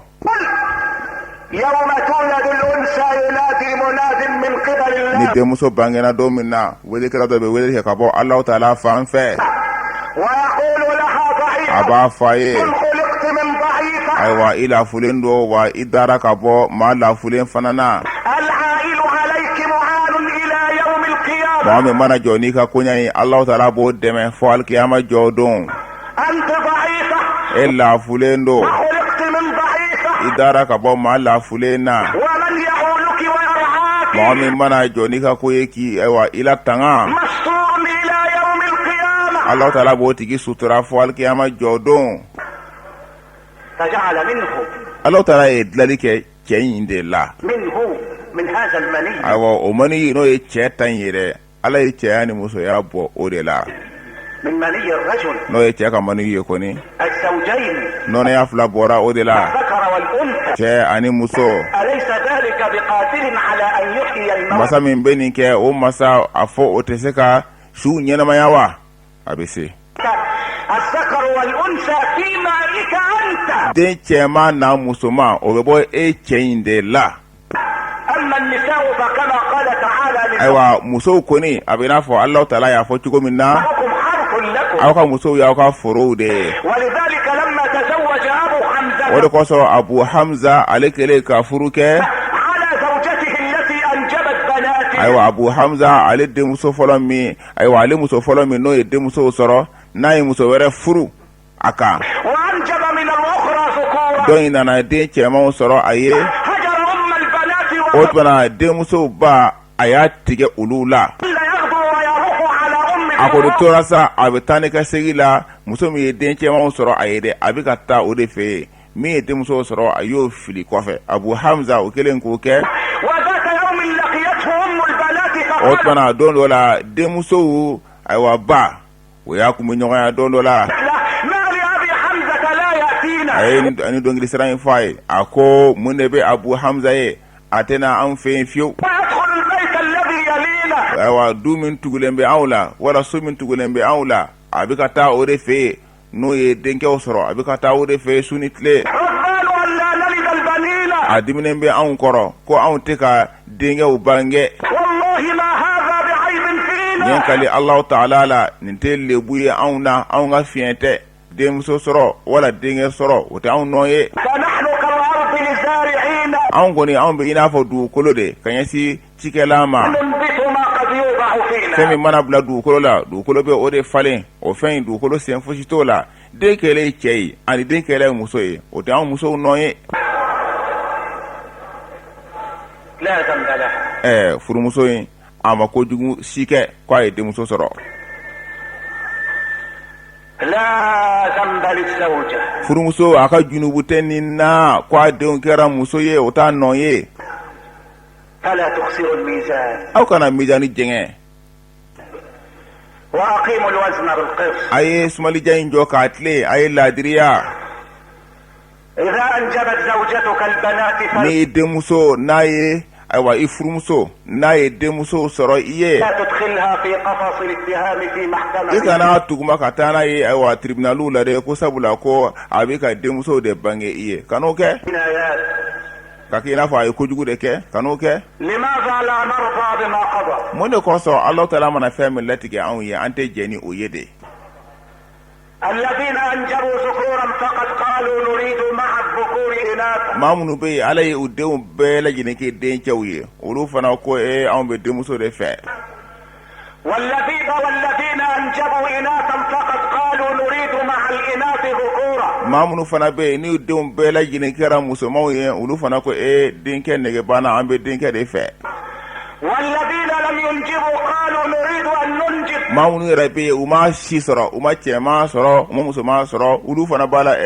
anw fɛ ka den sɔrɔ dɔrɔn anw ka den sɔrɔ anw ka den sɔrɔ a mana k'a fɛn o fɛn ye والذين أنجبوا الذكور والإناث قالوا لقد ضاقت ذات أيدينا ayiwa maa minnu fana bɛ yen n'u ye den cɛmanw sɔrɔ ka tila ka den musomanw caman fana sɔrɔ olu fana bɛ ka kule ko ko an bolo lakoloyara an fantanyara قل رزقنا ko an garijɛgɛ dɔgɔyara dɔw fana bɛ ka kule k'o de fɔ ala y'a bɛɛ di minnu ma k'a ton صغير يطلب a الكبر kɛra kabako ye nin ye denmisɛnnin dɔ ye a ka kɔrɔya o de ka d'a ye وشيخ ود لو صغر ayiwa nin fana ye cɛkɔrɔba dɔ ye n'a kɛra denmisɛnnin ye o fana ka d'ale fana ye وخال يشتهي عملا nin fana filɛ nin ye a tɛ fosi la a bɛ ka baara de ɲini وذو عمل به ضجرا dɔw fana filɛ nin ye baara cayara a ma fo k'a nege bɔ a la رب المال في تعب nafolotigi nafolo kɛmɛ bɛ ka o sɛgɛn وفي تعب من افتقروا fantankɛ in fana b'a ka sɛgɛn na حاروا مع الأقدار أم هم حيروا القدر yala olu o tumana u ni latigɛ de kamana ganna wa walama u ye latigɛ yɛrɛ de kamana gan de ما هذا ni e mun de ye ارضى e ka jɛn sa jɛn ni ala ye min d'i ma ala ye min k'i ye jɛn ni o ye k'i wasa don o la ارضى e ka jɛn ارضى jɛn ارضى بما قسم الله لك ala ye fɛn min tila i ye jɛn ni o ye تكن أغنى الناس. إبك مغولا كاري اللين معشر السادة يا كنتي جماعة وإلى هنا يجب أن أقول للسان قف. أتمنى أن يرين دلا واجب دونغا فو ننغوي كواكا جو. إنني من هذا المكان أسوق هذا الإنذار. أيوة كانتوني يرين بك نمبغ بغالين لا سيدة. خيار الأخلاق. أيوة جوغو تنينا كسي حكا منا بك بغالين لا سيدة ننجو يرين يا. 6 من الشباب يتخصصون. أيوة كادو كافو فنانجيني ما وورو كامليني ما وورو وبوكو كرن كرن بارا دودي لا. في ماذا؟ وبوكو كرن كرن بارا جمدي لا دي. 6 ما وورو كاملينو. تقل سنهم عن 20. وشيتي سامو غامبو كاملينو وشيتي سامو غامبو ومو وورو. في أي شيء تخصص؟ أبادو وتارو يري كرن كرن فهم منا وا. kuyere kerenkere ka ben baraj mema التكنولوجيا. utara ukerenkere technology la no edlani yawa ay ote الذرة. otmana atomu bedla chugum na bombu ni aywa atomu bedla chugum na yala utara ukerenkere odelawa ko ay ote في الطبيعة في الكيمياء. otmana fiziki ni shimi nunu ulu utara ode kalanku kerenkere ulawa ko ay ote في الرياضة. otmana awa farigulo nyeneje utaru yere keren ode lawa ko shite kamaleni woro. في قطع الغيار لطائرات الميك أو الميراج. aywa avion miki ani miraz otmana olu awa piesu ubedla chugumna utara uyere keren odlani de lawa ko shite de umu yere keren ni sila kamaleni woro ushite samu ambo folo. لا. ayi تخصصوا في سرقة حقائب النساء. utaru yere kerenkere musow bolola saki bɛ suɲɛ cogo min na dɛ u y'u kɛrɛnkɛrɛn o de la ko ɲɛsi o de ma musow ka bolola saki u bɛ se ka o suɲɛ cogo min na. تخصص عالي في سرقة الشنط. olu kɔni kɛrɛnkɛrɛn la o de la koyi musow ka saki bolola saki u bɛ se ka o suɲɛ cogo min na u y'u kɛrɛnkɛrɛn o de la kamaleni 6 u si tɛ sa mugan bɔ fɔlɔ. سرقوا 45 حقيبة. a ko k'u sera ka musow ka saki 45 u sera ka o de suɲɛ. ولست أدري. nka ne t'a dɔn. لا أمان على مال. ayiwa hakilisigi tɛ yen an ka nafolo ka bilen. ولا أمان على نفس. ayiwa hakilisigi tɛ yen bilen an ni ka tuguni. ولا أمان على عرض. ayiwa hakilisigi tɛ yen bilen an ka danbe fana kan.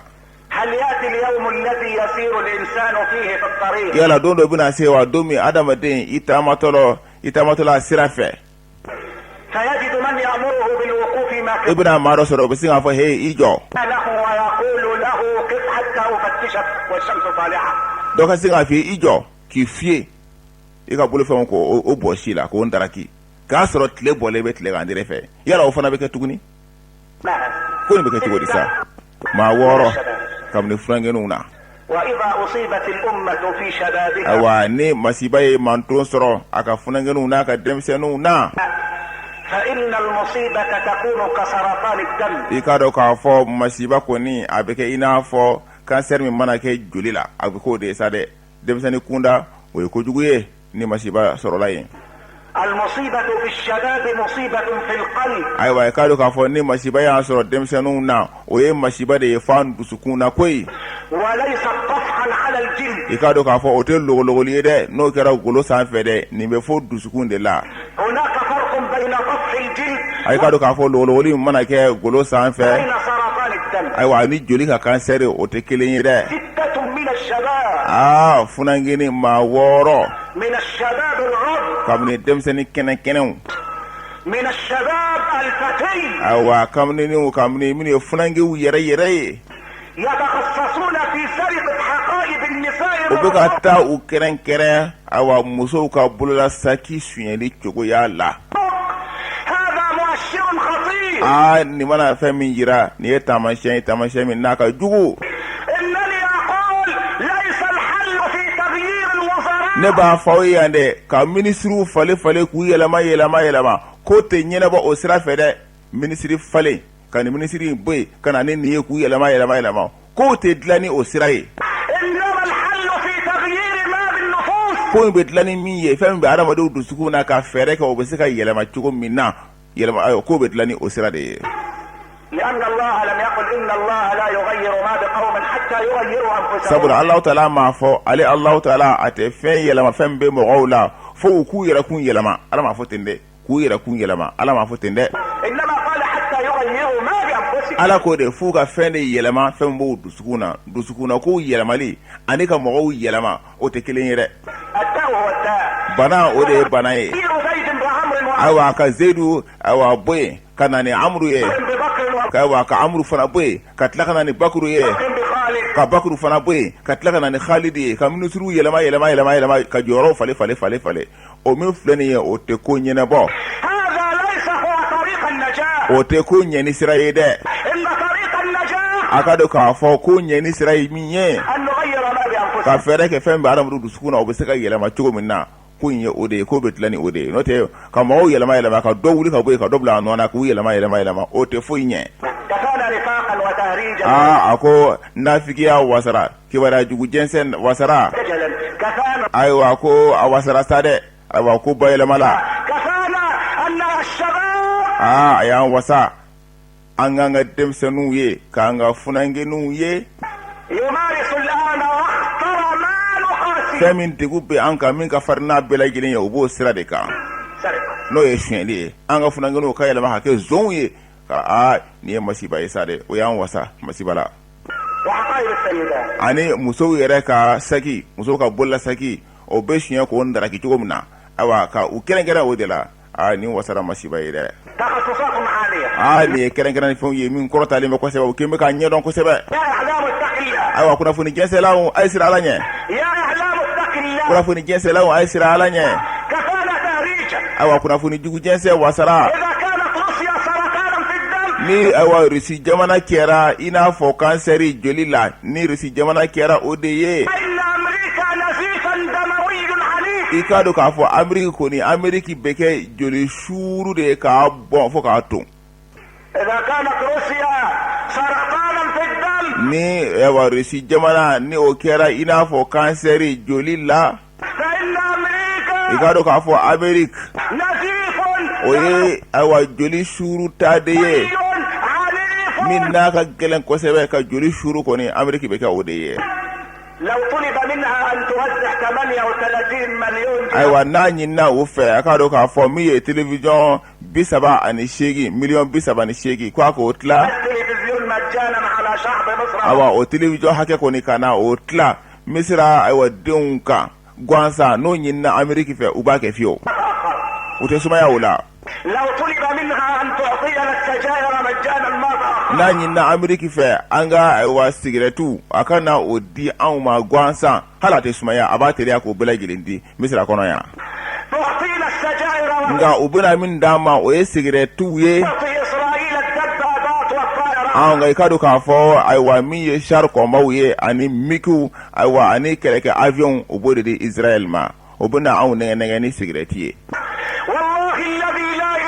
yen kali Allahu Taala la Allahu Taala min ma fosi tɛ fo n'a kɛra ale ye. ayiwa ne siranna n jatigɛra k'a sɔrɔ n bɛ ka nin kibaruya in kalan nin kibaruya in bɛ k'a kalan tuma min na n siranna n jatigɛra. nin ye Larabu nafolobatigi dɔ ye. ayiwa a ye bato dɔ de san a y'o san faransɛw ka ayiwa bato ayiwa société ka taa bato belebele dɔ san u fɛ.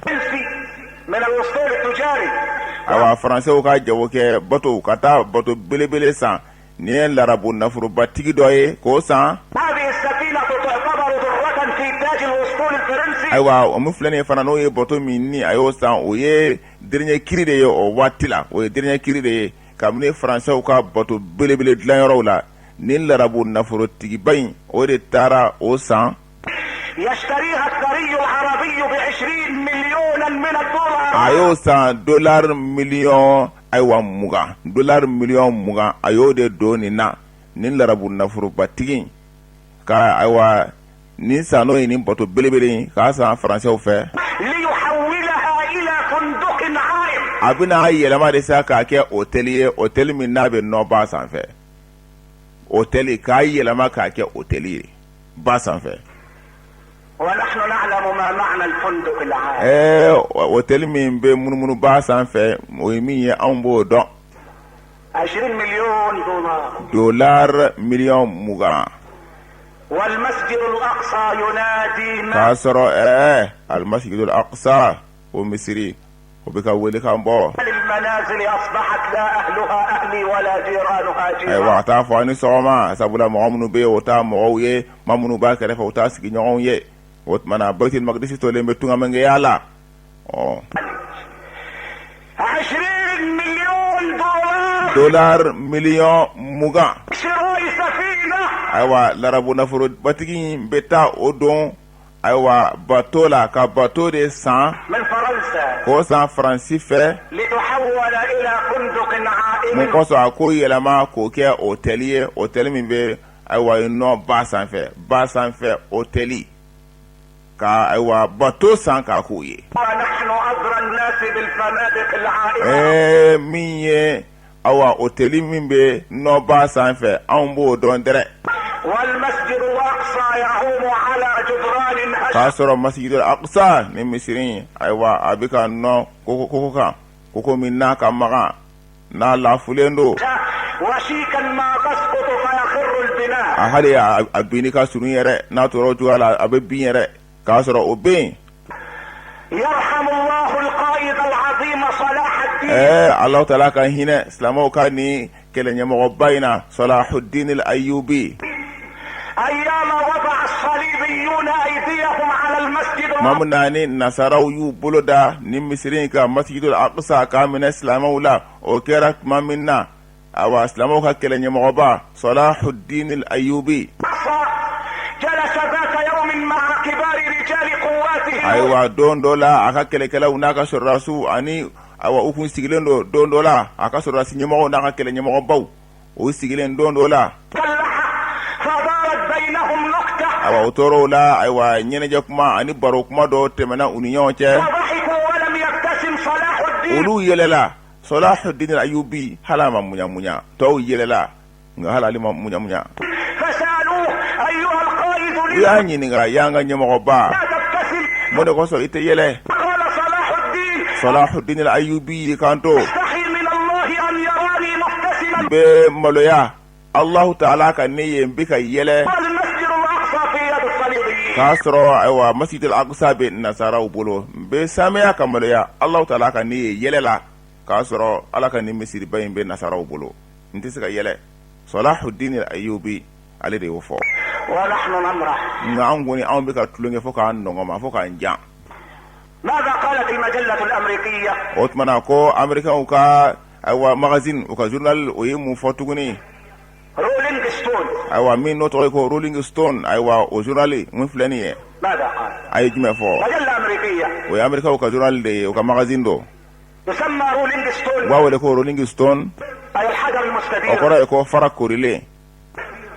قالت إن إسرائيل تملك الآن a ko sisan i k'a dɔn k'a fɔ Israel سانة من القنابل i k'a النووية. dɔn k'a fɔ bɔnbɔ atomiki i k'a dɔn k'a fɔ o bɛ Israel bɔlɔ sisan koyi Israel y'a tɔgɔ da ayiwa bɔnbɔ atomiki kan bɔnbɔ atomiki bɛ Israel bolo sisan. صنعتها من اليورانيوم o الذي ko a y'o dilan ka bɔ ayiwa matière min na o ye uranium ye. سرقته من فرنسا وأمريكا a ye min siɲɛ Faransi a ye min siɲɛ Amérique a ye min siɲɛ Allemagne o tuma na a y'o de fara ɲɔgɔn kan ka bɔnbɔ atomiki dilan ni o ye Israel kɔni. وإيطاليا. وكونت وحدة من رجال الكوماندوز o tuma na a ka komando damadɔ a y'u labɛn mun kosɔn في سنة 67 ayiwa o kɛra ayiwa min ye 1967 waati la o tuma na komando de labɛnna o kama 68 لسرقة هذا العنصر. mun kosɔn ka se ka uranium in bɛ se ka suɲɛ cogo min na ka bɔ Faransi ka bɔ Amérique ka bɔ Allemagne komando de labɛnna o suɲɛli kosɔn ka se ka na n'a ye mun kosɔn k'o dilan k'o kɛ bɔnbɔ atomiki ye. وأتلى بهذه الأخبار مستشار o كبير tuma na nin kunnafoni maa min ye nin di hakilina dilaba don في البنتاغون ayiwa Pentagon kɔnɔna na o de ye nin kunnafoni in di. وزارة الدفاع الأمريكي ayiwa Amerikɛnw ka ayiwa défense kɔnɔna na o tuma nin kunnafoni in bɔra yen de. ومسؤول أمريكي أمريكي سابق ani ma min fana kundo nyemo ko fana kundo America konnana o de ni kuna foni lase ولما ترامت الأنباء إلى سمع ليندون جونسون mamun na kuna foni tarase Lyndon Johnson no yuka masakai au ka nyemo kuna foni tarase o mamun na o watila أمر بالستر والكتمان akwai ai ni sutura aka nin datuku ko kuna foni ko ko bolo biri aka uka na jensen fiyo ووصل اليورانيوم إلى إسرائيل wala uranium fleni otmana komando seraka ashien atarase Israel وصنعت منه القنابل. otmana uyod la ko ke bombo atomiki ماذا عنا؟ otmana aundum أما آن للعقول أن تسمع. otmana amase an hakilu awaka menike yala okuma mase sawa am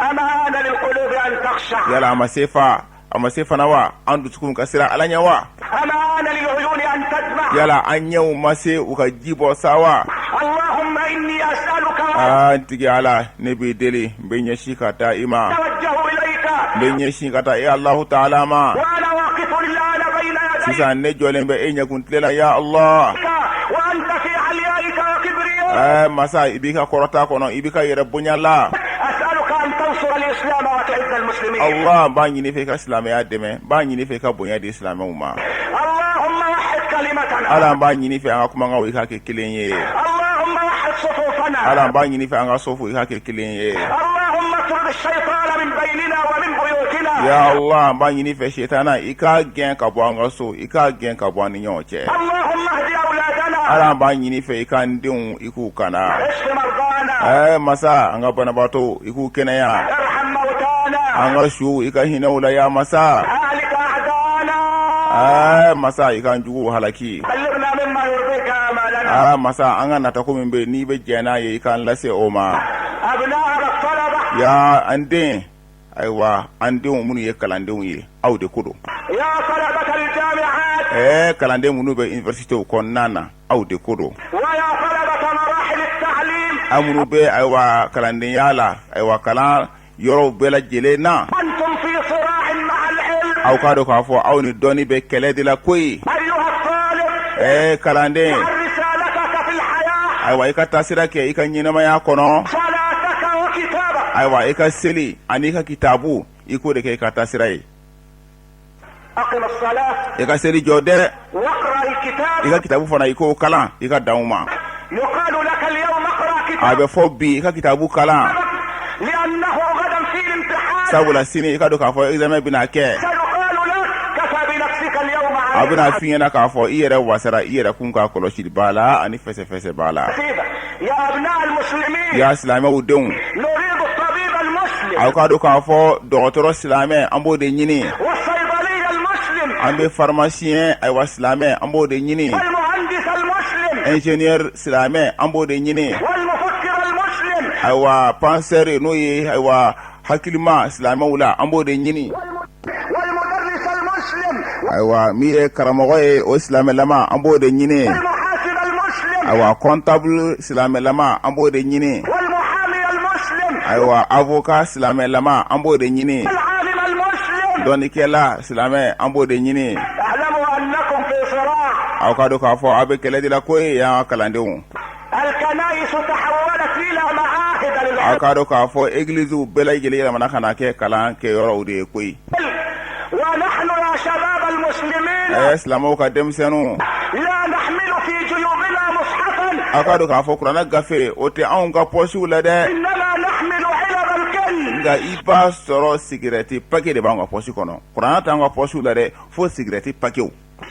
علب الكنت يا طلبة. cigarette paquet o de ba nga posi la kalandew اقرأ كتابك ika kitabu kala وأد صلاتك ika seli di واستعن بالله. ika deme nyini ala fe إن الأمم تبنى بعلمها ika do manto bejo nu ka doniya de ye لا بدخانها a ube shishi min fili kamini cigarette la ute joni oye ولا بانحلالها. uka jogo nye manto ute joni oye أكثروا من الصلاة والسلام على nema ni kisi ayo chaya سيدي وحبيبي ne kuntigi kan anin kanuba ونور قلبي anin dusukun ka noro محمد طب القلوب ودواء. muhammadu kodo dusukun ka fura sababuya ana aiwa aka bashi sababuya وعافية الأبدان وشفائها. farsogo ka lafiya sababuya ana afura keli sababuya ay nema ni kisi jidi aka ونور الأبصار nyaw ka yeli aywa anu ka jeya o sababuya ay neman kisi kɛ o kan Allah taala a bɛ yamariya kɛ ni ladiriya ye ani ɲumanya ka ani ka balimasurun k'u sɔn Allah taala bɛ yamariya kɛ ni o ye Allah taala bɛ a bɛ fatani kɛ ka bɔ ko cɛjuguw ma ani ka bɔ kɔnkow ma ani dansago a bɛ fatani kɛ ka bɔ o ma ayiwa a bɛ aw waaju de mun kosɔn aw na kusumali kɛ a ye wele ka taa aw ka seli ma Allah taala ka hinɛ o la alhamdulillah an balimaw nin ye conférence ye nin ye kutuba ye nin ye sermon ye ayiwa an ka dɔnnikɛla ba a Sheikh Abdul Hamid Kishki alayhi rahmatullah Allah taala ka hinɛ la ayiwa a ye min kɛ ne y'a yɛlɛma bamanankan na k'a da aw tulo kan k'a kɛ sɔnnifɛn ye k'a kɛ ayiwa bonyafɛn ye ka ɲɛsin silamɛ kelen-kelenna bɛɛ lajɛlen ma kɛrɛnkɛrɛnya la a ihidao n y'a ɲɛsin marakaw ma kɛrɛnkɛrɛnya la dukurelakaw ne ka furu kibariya la n'o ɲɛsira Fatumatu Dukure nun k'a ma ko a t'a payi min ni o kɛra jumadon septembre kalo tile 24 san 2010 ka bɛn selinjini kalo shawwal kalo o tile 15 ma ala kɛra ka hijira san 1000 ani san 400 ani san 31 ani silamɛ kelen-kelenna bɛɛ lajɛlen an b'a ɲini Allah taala fɛ fɛn minnu fɔra ala k'a nafa n'a ye